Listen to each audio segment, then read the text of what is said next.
Surgi mayek khoithumba punsigi apenba nungaiba pibana mahau ama phangbana apenba lising mutpa yadaba malemgom mutpa naidoba thongmaigom punsina tathak ngaleba thawan michaki matawgo sanariba taibang phampakta chena chongna apenba naidaba penaida punsi chengjal khuiramdai khorjaigi mayek loiramdai nongdambagi lilani ningsingla apenba lising thadokna changjaba magi khongyada minungsigi irik phangadra mikupturadi hakchangna lairol chanduna punsina lekol phanglamdai mathai thaina mamangaigi ningthau palingai matam amagi warini ningthikol kauba piktak tawba leipak ama leirame leipak adugi ningthau adugi mamingna chuwangamba haina kaurame ningthau chuwangambagi naidom pokchabi Laijarel kaubi masak mataw yamna changkhonbi machanupi amasu leirame Majaibemma Laijarel masak mataw phajabata natana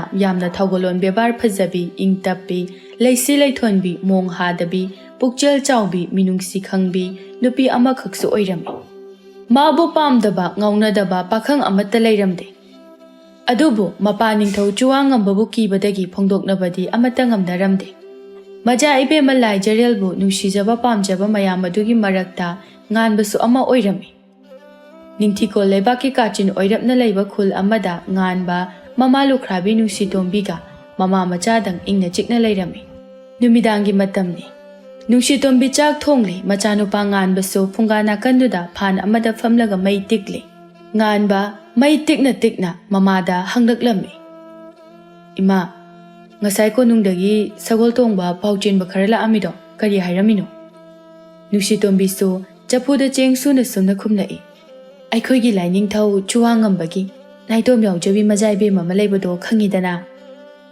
Laijarel gi wa oiramba aduda nganba khajik khangningna mamada tahana hanglai khangi ima adu kaidoragi Majaibemma ba ho Majaibemma Laijarel gi kunga mathoi suba mapok kumo numitta lebak pumba sinba thungna konungda karaktuna Majaibemma gi mapok kumon thoram yawrana ba haiduna ne pau chelaklibani nganbado hena langtak nakhri Hena khangning na mamada wahang makha tarai ado ima numiti karam kandanoba lakiba numaijing sidani numaijing haiba kuijene numi humni dangairi khutsa manga thektuna numit masing paraga numi hairakpani machagi harau jaba mataududa mama nusi tombina nungsa thirapna chengsurambadu loisilaga hairai imagi thoiba nangdi thoromado yawba yadeko nganba noklambadu leplaga mamada tingak yenglaktuna hairai kaigino ima ayawba yaroidoide aidi Majaibemma da khudol piningi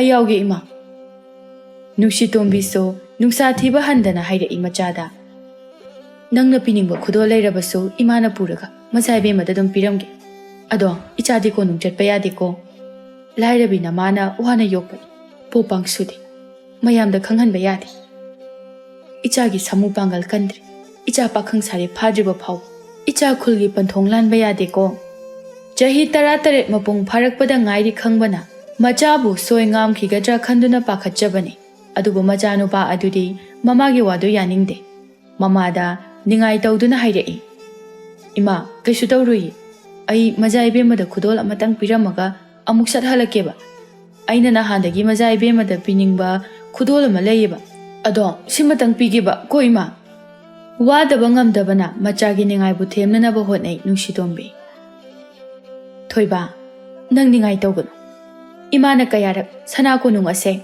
napagi aroipa yahip tankiba maphamni haina hairaba natro phattaba na thanba mafam aduda ichabu tarai chatlaningdene he phattaba makhoin ichabu masak khanglabadi ichabu sa hatok pikhigani icha leitradi Imadi kana yenglaga lehogani aduna nang imana haibasi ya nang sana ko nungda chatpa yadeko mamagi wadu tabada nganba maithong imak maksale sana ko nung chatpa phanglaroi Majaibemma Laijarel bo uba phanglaroi haibagi nungai taba khak nattana saktam khanghaudraba mana taibang khongdarakpada layoi khraba mapabu palakpaduda hena nungai khidre mabukning nungsina hairaknami mamada hoi ima Imana yadrabanina ai sanako nungda chalaroi wa adu khak hairamlaga mabukning nungsina phunga manakta phamlambadagi haugatuna chakhom adudagi thoraklaga Magi phamung thamba ka aduda changlai.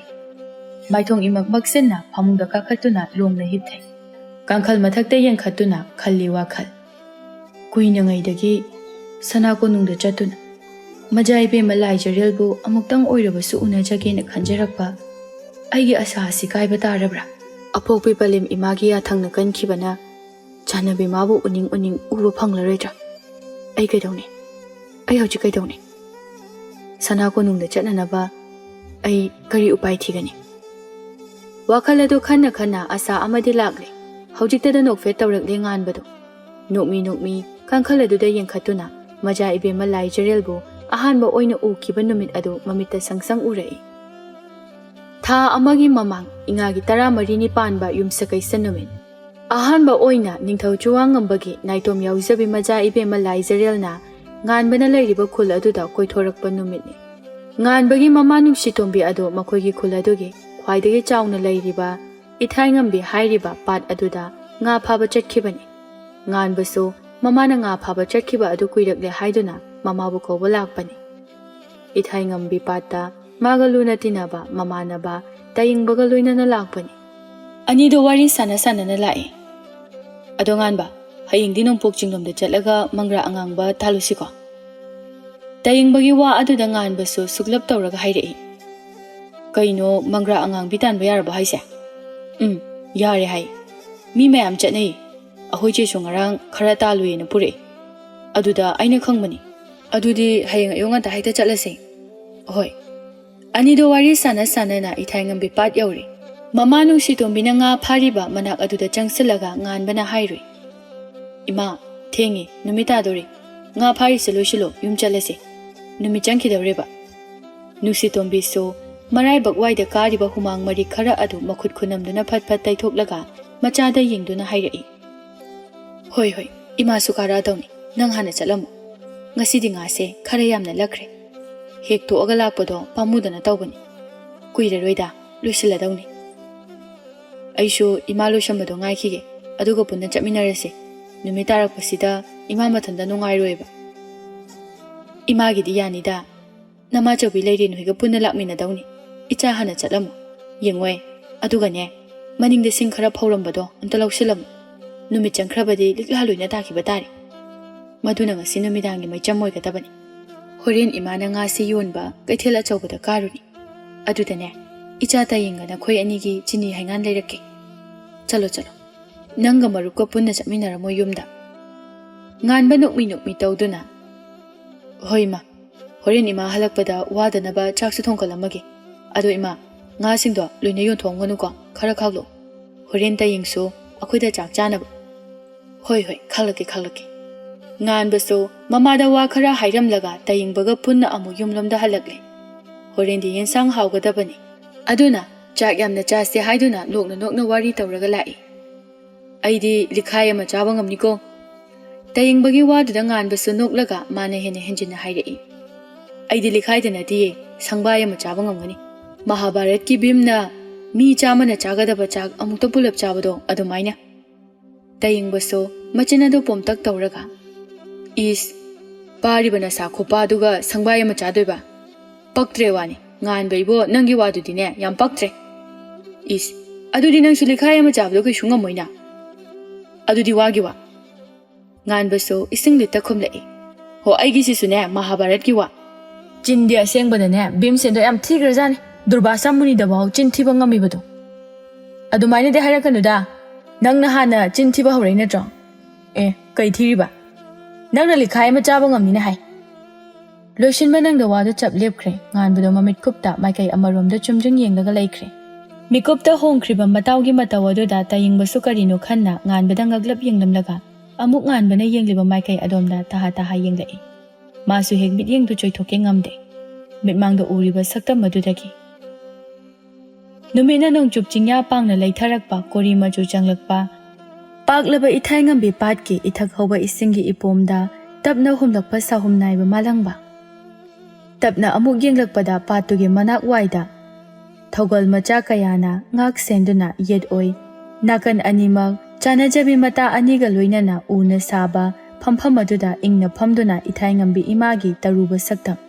ꯅꯤꯡꯊꯤꯖꯔꯕ ꯁꯛꯇꯝ ꯑꯗꯨꯕꯨ ꯌꯦꯡꯂꯤꯕ ꯁꯛꯈꯪꯗꯕꯤ ꯅꯨꯖꯥ ꯑꯗꯨꯅ ꯍꯦꯟꯅ ꯄꯨꯝꯅꯃꯛꯇꯒꯤ ꯅꯤꯡꯊꯤꯔꯕꯣꯏ ꯃꯈꯜꯂꯤ꯫ ꯇꯨꯕꯠ ꯀꯛꯄ ꯁꯥꯏ ꯄꯤꯁꯨꯝ ꯌꯧꯅ ꯖꯨꯝ ꯖꯨꯝ ꯇꯥꯔꯤꯕ ꯑꯗꯨꯉꯩ ꯃꯣꯏꯔꯥꯡꯒꯤ ꯁꯛꯍꯦꯟꯕꯤ ꯑꯃꯨꯗꯣꯟ ꯅꯣꯡꯌꯥꯏ ꯈꯝꯕꯒꯤ ꯆꯥꯅꯕꯤ ꯊꯣꯏꯕꯤꯒꯤ ꯁꯥꯏꯗꯣꯟꯕꯨ ꯉꯝꯖꯩꯗꯣ ꯇꯨꯡꯂꯣꯝꯗ ꯄꯨꯊꯗꯨꯅ ꯈꯣꯝꯖꯤꯟꯕ ꯌꯥꯎꯗ ꯏꯇꯤꯡ ꯇꯤꯡꯅ ꯁꯥꯡꯅ ꯊꯥꯗꯣꯛꯂꯤꯕ ꯃꯨꯔꯕ ꯁꯝꯂꯥꯡ ꯃꯥꯂꯪꯕꯒꯤ ꯇꯥꯟꯊꯥꯗ ꯐꯧꯅꯥꯅ ꯖꯒꯣꯏ ꯁꯥꯕꯒꯨꯝ ꯇꯥꯟꯊꯥ ꯆꯥꯅ ꯍꯥꯏ ꯍꯨꯝꯂꯤ꯫ ꯂꯤꯔꯨꯡ ꯇꯦꯟꯖꯩꯒꯨꯝ ꯀꯣꯜꯂꯤꯕ ꯄꯤꯁꯨꯝ ꯑꯅꯤ ꯏꯉꯥꯒꯤ ꯀꯜꯂꯕ ꯅꯣꯡꯖꯨꯅ ꯍꯨꯝꯗꯣꯛꯈ꯭ꯔꯕ ꯃꯇꯨꯡꯗ ꯀꯣꯔꯧꯒꯤ ꯌꯥꯛꯅ ꯁꯥꯔꯛꯄ ꯃꯉꯥꯜꯂꯛꯇ ꯇꯞꯅ ꯏꯪꯅ ꯊꯣꯔꯛꯄ ꯆꯨꯝꯊꯥꯡꯕꯨ ꯉꯝꯖꯅ ꯎꯔꯤ꯫ ꯃꯨꯁꯨꯛ ꯃꯨꯅ ꯁꯥꯡꯅ ꯍꯧꯔꯤꯕ ꯄꯥꯛ ꯍꯤꯒꯣꯛ ꯃꯆꯨ ꯆꯪꯂꯞ ꯇꯧꯕ ꯂꯨꯔꯕ ꯃꯤꯁꯅꯥ ꯑꯅꯤ ꯇꯨꯝꯇꯛ ꯇꯧꯕ ꯅꯥꯇꯣꯟ ꯑꯃꯨꯛꯁꯨ ꯈꯖꯤꯛ ꯂꯩꯊꯔꯛꯄꯗ ꯃꯥꯏꯊꯣꯡꯒ ꯆꯥꯟꯅꯅ ꯄꯥꯜꯂꯤꯕ ꯄꯤꯛꯇꯞ ꯇꯧꯕ ꯑꯗꯔ ꯒꯨꯂꯥꯞ ꯂꯩꯅꯥꯒꯨꯝ ꯊꯣꯠꯂꯕꯤ ꯆꯤꯟꯕꯥꯜ ꯄꯣꯠꯇꯛ ꯇꯧꯕ ꯍꯨꯌꯥ ꯎꯠꯇꯨꯅ ꯅꯣꯛꯂꯤꯕ ꯔꯥꯁꯤ ꯂꯩꯕ ꯃꯤꯅꯣꯛ ꯍꯦꯟꯅ ꯅꯤꯡꯊꯤꯅ ꯎꯍꯜꯂꯤꯕ ꯃꯤꯠꯌꯦꯡ ꯊꯜꯂꯤꯕ ꯃꯇꯧꯅꯤ꯫ ꯄꯨꯝꯅꯃꯛ ꯌꯦꯡꯕ ꯂꯣꯏꯔꯕ ꯐꯥꯎꯕꯗ ꯅꯨꯄꯥ ꯑꯅꯤ ꯑꯗꯨ ꯃꯤꯠꯌꯦꯡ ꯆꯣꯏꯊꯣꯛꯇꯦ꯫ ꯀꯅꯥꯅꯣ ꯃꯁꯛ ꯈꯪꯗ꯭ꯔꯕꯁꯨ ꯅꯨꯄꯥ ꯑꯅꯤꯗꯨ ꯄꯥꯛ ꯍꯦꯛ ꯃꯤꯠꯌꯦꯡ ꯆꯣꯏꯊꯣꯛꯄ ꯉꯝꯗꯦ꯫ ꯃꯈꯣꯏꯒꯤ ꯍꯦꯛ ꯃꯤꯠꯃꯥꯡꯗ ꯈꯖꯤꯛ ꯂꯥꯞꯇꯛꯅ ꯃꯅꯥꯏ ꯃꯁꯤꯜ ꯀꯌꯥꯅ ꯀꯣꯏꯁꯤꯟꯗꯨꯅ ꯐꯝꯂꯤꯕ ꯅꯨꯖꯥ ꯑꯗꯨꯗꯒꯤ ꯃꯤꯀꯨꯞ ꯈꯔꯒꯤ ꯃꯇꯨꯡꯗ ꯇꯥꯌꯦꯡꯕꯁꯨ ꯒ꯭ꯌꯥꯟ ꯂꯥꯛꯇꯨꯅ ꯃꯃꯤꯠ ꯐꯠ ꯐꯠ ꯀꯨꯞꯄꯤ꯫ ꯑꯗꯨꯕꯨ ꯉꯥꯟꯕꯗꯤ ꯃꯌꯥꯗꯣ ꯍꯌꯤꯡ ꯆꯪꯅꯤ ꯀꯥꯎꯕ ꯃꯈꯩ ꯃꯌꯥꯗꯣ ꯆꯐꯨꯃꯨꯛ ꯂꯥꯎꯅ ꯀꯥꯊꯣꯛꯂꯒ ꯌꯦꯡꯂꯤꯕꯅꯤ ꯅꯨꯄꯤꯗꯨ꯫ ꯉꯥꯟꯕꯒꯤ ꯃꯇꯧꯗꯨꯗ ꯇꯥꯌꯦꯡꯕꯗꯨ ꯇꯍꯥꯅ ꯉꯥꯟꯕꯒꯤ ꯃꯁꯥ ꯅꯣꯝꯗꯨꯅ ꯀꯧꯔꯛꯏ꯫ ꯉꯥꯟꯕ ꯉꯥꯟꯕ ꯀꯩꯅꯣ ꯇꯧꯏꯗꯨꯕꯣ? ꯁꯦ ꯌꯨꯝ ꯍꯜꯂꯁꯤ ꯂꯥꯎ ꯊꯦꯡꯉꯦꯕ ꯅꯨꯃꯤꯠ ꯃꯌꯨꯝ ꯆꯪꯈꯤꯗꯧꯔꯤ꯫ ꯉꯥꯟꯕꯁꯨ ꯇꯥꯌꯦꯡꯅ ꯃꯁꯥ ꯅꯣꯝꯂꯛꯄ ꯑꯗꯨꯗ ꯒ꯭ꯌꯥꯟ ꯂꯥꯛꯂꯦ ꯍꯥꯏꯕꯕꯨ ꯅꯨꯄꯤ ꯑꯗꯨꯗ ꯌꯦꯡꯂꯤꯕ ꯑꯗꯨꯗꯤ ꯃꯤꯠꯌꯦꯡ ꯍꯣꯡꯗꯦ ꯈꯪꯅꯤꯡꯅ ꯇꯥꯌꯦꯡꯕꯗ ꯍꯪꯂꯛꯏ꯫ ꯇꯥꯌꯦꯡꯕ ꯑꯁꯤ ꯅꯨꯄꯤꯁꯤ ꯀꯅꯥꯅꯣ? ꯏꯊꯥꯏꯉꯝꯕꯤ ꯏꯃꯥꯒꯤ ꯃꯆꯥ ꯂꯥꯏꯔꯦꯝꯕꯤꯗꯨꯔꯥ? ꯑꯁꯤ ꯅꯨꯄꯤꯁꯤ ꯅꯪ ꯎꯗ꯭ꯔꯣ? ꯑꯁꯤꯗ ꯐꯝꯂꯤꯕ ꯅꯨꯄꯤꯁꯤ ꯅꯪ ꯎꯗꯕ꯭ꯔꯕ? ꯑꯩ ꯈꯛꯇꯔꯣ ꯎꯔꯤꯁꯦ? ꯂꯥꯏꯔꯦꯝꯕꯤꯔꯣ? ꯍꯥꯏꯌꯣꯕ ꯂꯥꯏꯔꯦꯝꯃꯔꯣ ꯂꯥꯏꯔꯦꯝꯕꯤꯔꯕ? ꯉꯥꯟꯕꯒꯤ ꯃꯇꯧ ꯑꯗꯨꯗ ꯇꯥꯌꯦꯡꯗꯨ ꯇꯍꯥ ꯇꯍꯥ ꯍꯥꯏꯔꯛꯄꯗꯒꯤ ꯄꯥꯈꯠꯂꯞ ꯇꯧꯅ ꯑꯃꯨꯛ ꯍꯥꯏꯔꯛꯏ꯫ ꯀꯥꯏꯗꯒꯤ ꯂꯥꯏꯔꯦꯝꯃꯅꯣ? ꯑꯁꯤꯅꯤ ꯑꯩꯈꯣꯏꯒꯤ ꯂꯥꯏꯅꯤꯡꯊꯧ ꯆꯨꯋꯥꯉꯝꯕꯒꯤ ꯅꯥꯏꯇꯣꯝ ꯄꯣꯛꯆꯕꯤ ꯃꯖꯥꯏꯕꯦꯝꯃ ꯂꯥꯏꯖꯔꯦꯜ ꯍꯥꯏꯕꯗꯣ꯫ ꯅꯃꯤꯠꯀꯥꯗꯣ ꯃꯨꯟꯅ ꯌꯦꯡꯖꯔꯨꯅꯨ ꯃꯄꯥ ꯅꯤꯡꯊꯧꯒꯤ ꯆꯩꯔꯥꯛ ꯐꯪꯖꯅꯤ꯫ ꯉꯥꯟꯕꯗꯨ ꯊꯥꯖꯗꯦ ꯏꯉꯛ ꯉꯛꯅ ꯑꯁꯤꯕꯨ ꯃꯖꯥꯏꯕꯦꯝꯃ ꯂꯥꯏꯖꯔꯦꯜ ꯋꯥꯗꯣ ꯍꯥꯏꯅ ꯍꯥꯏꯅ ꯇꯥꯔꯛꯏ꯫ ꯁꯒꯣꯜ ꯇꯣꯡꯕ ꯂꯥꯟꯃꯤ ꯈꯔꯅ ꯗꯣꯜ ꯊꯤꯟꯗꯨꯅ ꯂꯥꯎꯔꯛꯂꯤꯕ ꯋꯥꯗꯣ ꯑꯀꯣꯏꯕ ꯑꯁꯤꯗ ꯂꯩꯔꯤꯕ ꯃꯤ ꯄꯨꯝꯅꯃꯛ ꯑꯃꯗꯤ ꯏꯊꯥꯏꯉꯝꯕꯤ ꯄꯥꯠ ꯑꯁꯤꯗ ꯉꯥ ꯐꯥꯔꯤꯕ ꯏꯆꯦ ꯏꯆꯜ ꯏꯃꯥ ꯏꯕꯦꯜ ꯄꯨꯝꯅꯃꯛ ꯉꯁꯤꯒꯤ ꯑꯣꯏꯅꯗꯤ ꯄꯥꯠ ꯑꯁꯤꯗꯒꯤ ꯀꯥꯕꯤꯗꯨꯅ ꯌꯨꯝ ꯃꯥꯏꯀꯩ ꯄꯥꯡꯕꯤꯅꯕ ꯅꯤꯡꯁꯤꯡꯖꯔꯤ꯫ ꯄꯥꯠ ꯑꯁꯤꯒꯤ ꯃꯅꯥꯛꯇ ꯂꯥꯏꯅꯤꯡꯊꯧ ꯆꯨꯋꯥꯉꯝꯕꯒꯤ ꯃꯖꯥꯏꯕꯦꯝꯃ ꯂꯥꯏꯖꯔꯦꯜꯅ ꯄꯥꯠ ꯑꯁꯤꯒꯤ ꯅꯤꯡꯊꯤꯕ ꯑꯁꯤ ꯌꯦꯡꯕꯒ ꯂꯣꯏꯅꯅ ꯃꯇꯥ ꯆꯥꯅꯖꯕꯤ ꯑꯅꯤꯒ ꯄꯥꯠꯌꯥꯏꯗ ꯍꯤ ꯍꯣꯜꯂꯒ ꯊꯝꯕꯥꯜ ꯍꯦꯛꯇꯨꯅ ꯏꯃꯥ ꯏꯊꯥꯏꯉꯝꯕꯤꯕꯨ ꯈꯨꯔꯨꯝꯖꯒꯅꯤ ꯇꯥꯛꯄꯤꯔꯤ꯫ ꯑꯗꯨꯅ ꯑꯅꯛꯄꯗ ꯂꯩꯕꯤꯔꯤꯕ ꯈ꯭ꯋꯥꯏ ꯄꯨꯝꯕꯅ ꯉꯁꯤꯒꯤ ꯑꯣꯏꯅꯗꯤ ꯑꯀꯣꯏꯕꯁꯤꯗꯒꯤ ꯂꯥꯞꯅ ꯂꯩꯕꯤꯅꯕ ꯑꯃꯗꯤ ꯌꯨꯝ ꯌꯨꯝꯗ ꯍꯟꯕꯤꯅꯕ ꯅꯤꯡꯁꯤꯡꯖꯔꯤ꯫ ꯁꯒꯣꯜ ꯇꯣꯡꯕ ꯅꯨꯄꯥꯁꯤꯡ ꯑꯗꯨꯒꯤ ꯋꯥꯔꯣꯜ ꯑꯗꯨꯁꯨ ꯂꯣꯏꯁꯤꯟꯈ꯭ꯔꯦ꯫ ꯉꯥꯟꯕꯗꯨ ꯏꯉꯛ ꯉꯛꯄ ꯃꯔꯛ ꯑꯗꯨꯗ ꯃꯣꯃꯣꯟ ꯅꯣꯛꯂꯛꯏ꯫ ꯇꯥꯌꯦꯡꯕꯗ ꯇꯍꯥꯅ ꯑꯣꯟꯁꯤꯜꯂꯒ ꯍꯥꯏꯔꯛꯏ꯫ ꯇꯥꯌꯦꯡ ꯑꯩ ꯀꯩꯗꯧꯅꯤ? ꯑꯩꯒꯤ ꯈꯨꯜꯗ ꯂꯦꯡꯂꯛꯄꯅꯤ꯫ ꯑꯩ ꯃꯖꯥꯏꯕꯦꯝꯃꯗ ꯀꯔꯤ ꯈꯨꯗꯣꯜ ꯄꯤꯅꯤ? ꯁꯦ ꯍꯥꯏꯌꯣꯕ ꯑꯩ ꯀꯩꯗꯧꯗꯣꯏꯅꯣꯕ?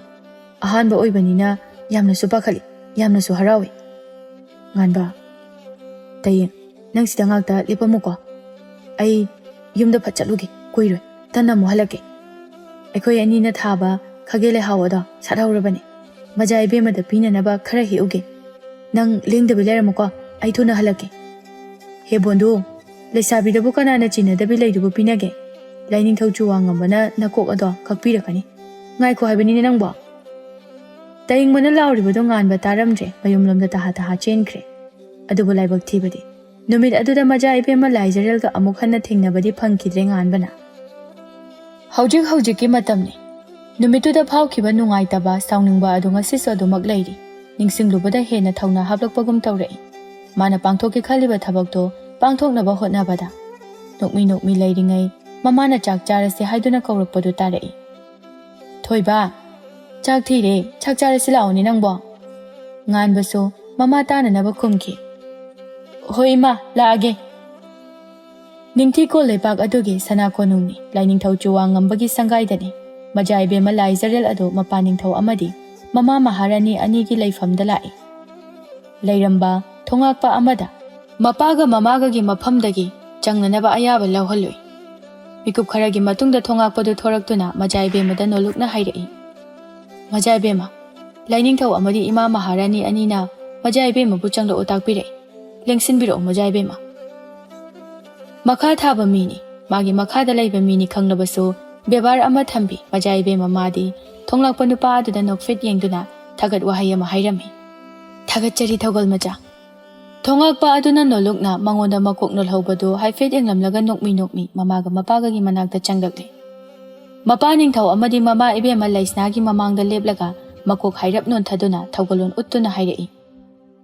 Ipa Lainingthau amadi Ima Maharani anibu nachana khurumjari. Mapa chuwa ngambana nokladuna hanglai. Ichana napa ningthau amadi nama Maharani anigi manakta lakpari. Kari aruba wabu lairedo. Aduk hayu tasi. Mama Ibemma Laisnasu machabu nungsina yenglai aduga hanglai. Hayu. Ichagi karina ningthungdaba lairage. Lainingthauda hangatba ikairabasu nama laimada aduk chingnadana hangatludo. Laijarel adu nokmi ikairap tawna mamay adu makhada nonthaduna haitharaba samlang maru khara adu napada yepsin na makhongna laimaida tak thaduna hairai. Lakliba aigi kunmathoi suba ipokhumo numit asida kha khulen leipaki Lainingthau Laisinghargi naitongpokpa Majaibungo khasingbusu chepau thaduna kumhai asibu sarukya haningi. Nachana hangachariba wafam ase Ipa Lainingthau amadi Ima Maharani anina yabirakani haina achilpa thajaba thamjari nachana. Asi haiduna makok hairapsu nolai. Machagi wakhal khanglaba matungda mama mapa oiba anido hairap yengnaduna momonoi. Mama Laisnana nokladuna hairai. Adugidamaktabu ichana wakhal adu nungnangba hongnabro. Majaibungoda nate. Lebak sinba thungna chepau thakrabani. Ichagi thauramase yaunanaba haidani. Mamagi wado taraga Laijarel makalamna nokjarai. Mama mapa anida chatlukige haiduna bebar ulamlaga magi sanglen tamna lakle. Laijarel adu magi sanglendagi kha thangbada laiba piktak tawba lekol macha aduda famduna manai achanbi amaga athum ahau khara chaminaduna lei. Wari nungaibagumna waba amusu nokli nofet tawbadi leptri. Manai achanbi leichilna nolokna hangacharai.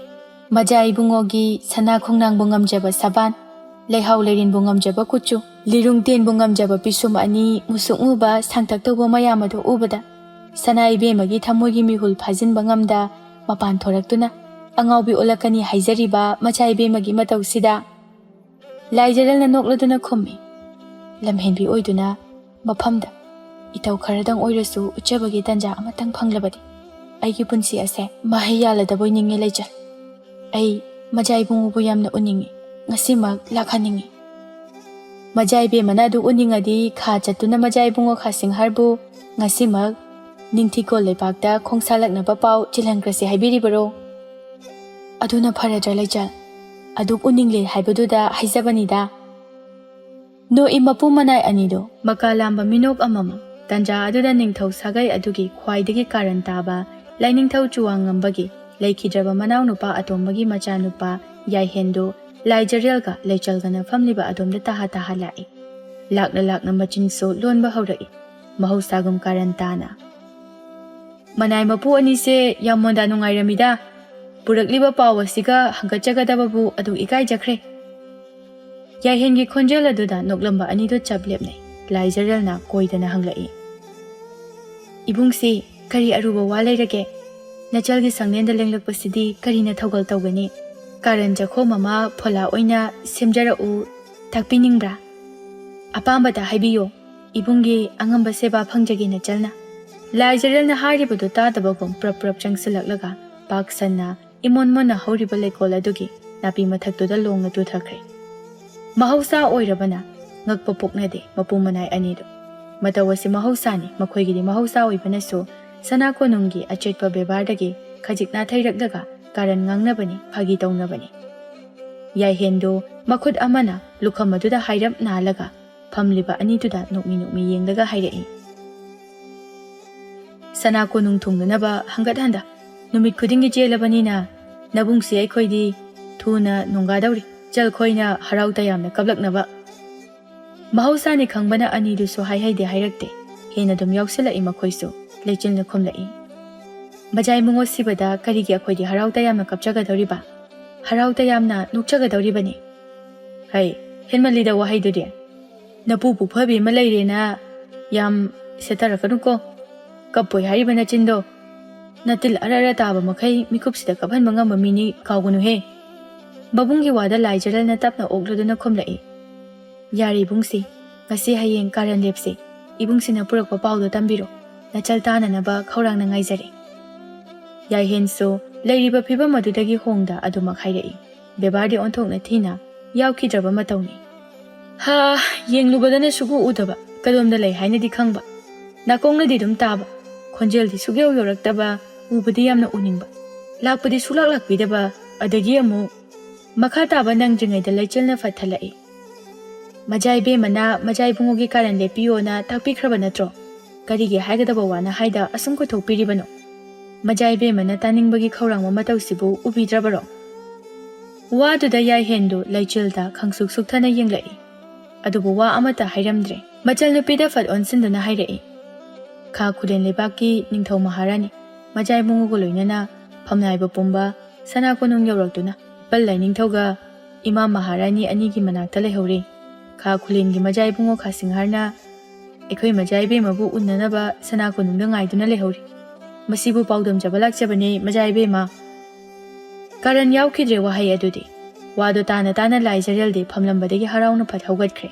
Manai laichilda hauramda wahai simadi tahana hairam chenkhre. Majaibungo khasingna aibu ngaibada waramani. Ei sana konung maikai panglagi laichal. Laichal su phat haugatuna mapu oiribi magi matung inage tawi. Adubu kadomdagino napi mathakta longna hibawba nupa ado magi manakta leplamduna magi khudang ado ta pharai. Hai sono jubi kadaidanu chengi tawiduba. Aina nanga wari sanagi na monda nungai. Aduga bittik pa thabak tawdan phamuse.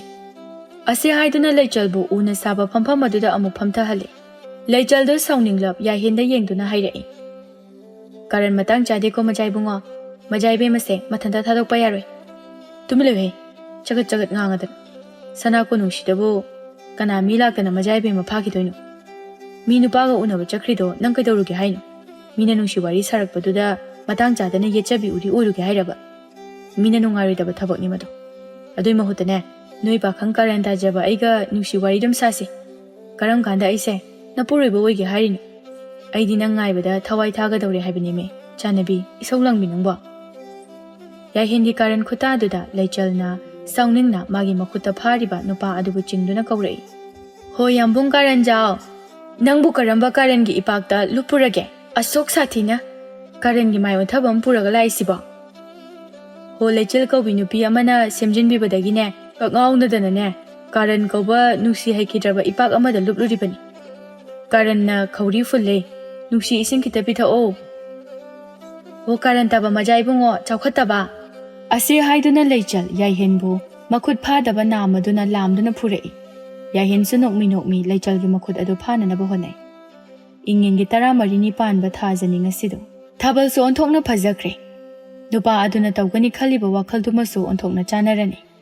Nganbaga tayingbaga do sana konung yawnanaba chatpada phawba umang macha aduda phawduna lai. Yamna songbadi natte. Aduna adukngana thorakliba thajagi mangal aduna makhoi anigi lambi adudi mainam paidrabasu maira oiri thabal mangal aduna. Tayingbadi pakhatpana loiri. Nganbana ngasi tawgodoriba thabak asigi khanbada. Chatlo haina haibasu ngamde luna tinarakpa marupni. Aduna marupki apamba adudi thunghannaba athengba ahing aduda sana konung tamna lai. Adubo machinda pakhatna soli. As nganba aidi mi hulse yadreko nangi thabakse. Laining thangna khanglaga mu akhoi ani ngakka aga jom lebakta thabidana. Ai kizaba ma yawrida halase yumda. Nganba chatlamadu chaplepi tayingbasu lepi. Nganbadu saunginglap tayingda onsinduna. Nangyam kiraba chalo yum halawro. Nang yawdrasu ai tomda thabakse pangthokpa ngamgani. Luna tinaba marupni khanduna aronba lambido takpinaba nangbu purakpani. Yam kiradi chalo yum halawro. Ase haiduna nganbadu saurangna nagam chatkre. Tayingbasu khongthang adu lawrap thangduna matung innai. Ahenba wa amadi hairudre nganba sauri khangbana. Anido sum lakpana sana konung yausilakadawre ahing taibang khangda Inganda nganduna laiba sana konungni. Maduda taraina changba oithoktabani. Yamlaba haisingdaba lanmi kayana kupna ngak senduna lairibani. Adubu sana konung changnanaba aronba lambidi tayingba munna khangi. Madumakna sunganbana tayingbaga punna lakminabani. Sana thongdagi changda atopa maikai amaromda oina lakle anido. Imam mamba mongsong oina tawba mafamni. Sana konunggi wangna khajaliba chekpal adu kaduna manungda anido punna changlakle. Imam mammi makoina lakliba mafam madudi. Kanana sumakoi anibu ugani haibagi akiba pokde. Tayingbana nganbabu maikai amaromda puraktuna tapna chirol tawi. Ada uriba thongnause Majaibemma Laijarelgi kagi thongnawni. Cheksina yonanaba kaw. Asoi angam yaurabadi imabu aina themjinba ngamle. Cheksina daw. Soidana amu aigi nakta halo. Ai miraknara yengduna nangbu ngairomgi. Nganbasu hoi haiduna matawga amuktang nungsina konarami. Aduga Majaibemmagi kagi mapa aduda laktuna wanglaba sana konunggi yengkhalakpada ngaklina na wanglaba dalan adu amuktang yengkhalai. Wakhalda nimphung di khanbani. Khuwang sidega taradi aidi baitarani torbandi soidre he. Khanjabata ningai ngamde hatu kana naba honarakli. Majaibemma Laijarelgi kagi thongnawadu tamna.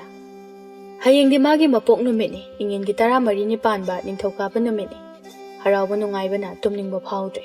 Thenglaba ahingi ningthiba thabaladu yengna magi hek thongnaw mayaduda hawriba Leihau khongnembi aduda tongliba kokil adugi nungsiba khonjelakta namibagi nungsiraba leinam aduga loinana nokna thongnang maya aduda phammi. Kagi thongnawadu launa hangtokladuna wakhal amada tawbagumna su tawri. Tanja aduda kadomdagino thongnaw aduda mi makok ama phat thingkalakle. Laijareldu khangprek khangna phamlambadagi fuk hawgatuna tung hallaga khanglaw lawge tawi. Adubu thongnaw adudagi chungsalakliba nganbana matawdu khangladuna tahana hairei.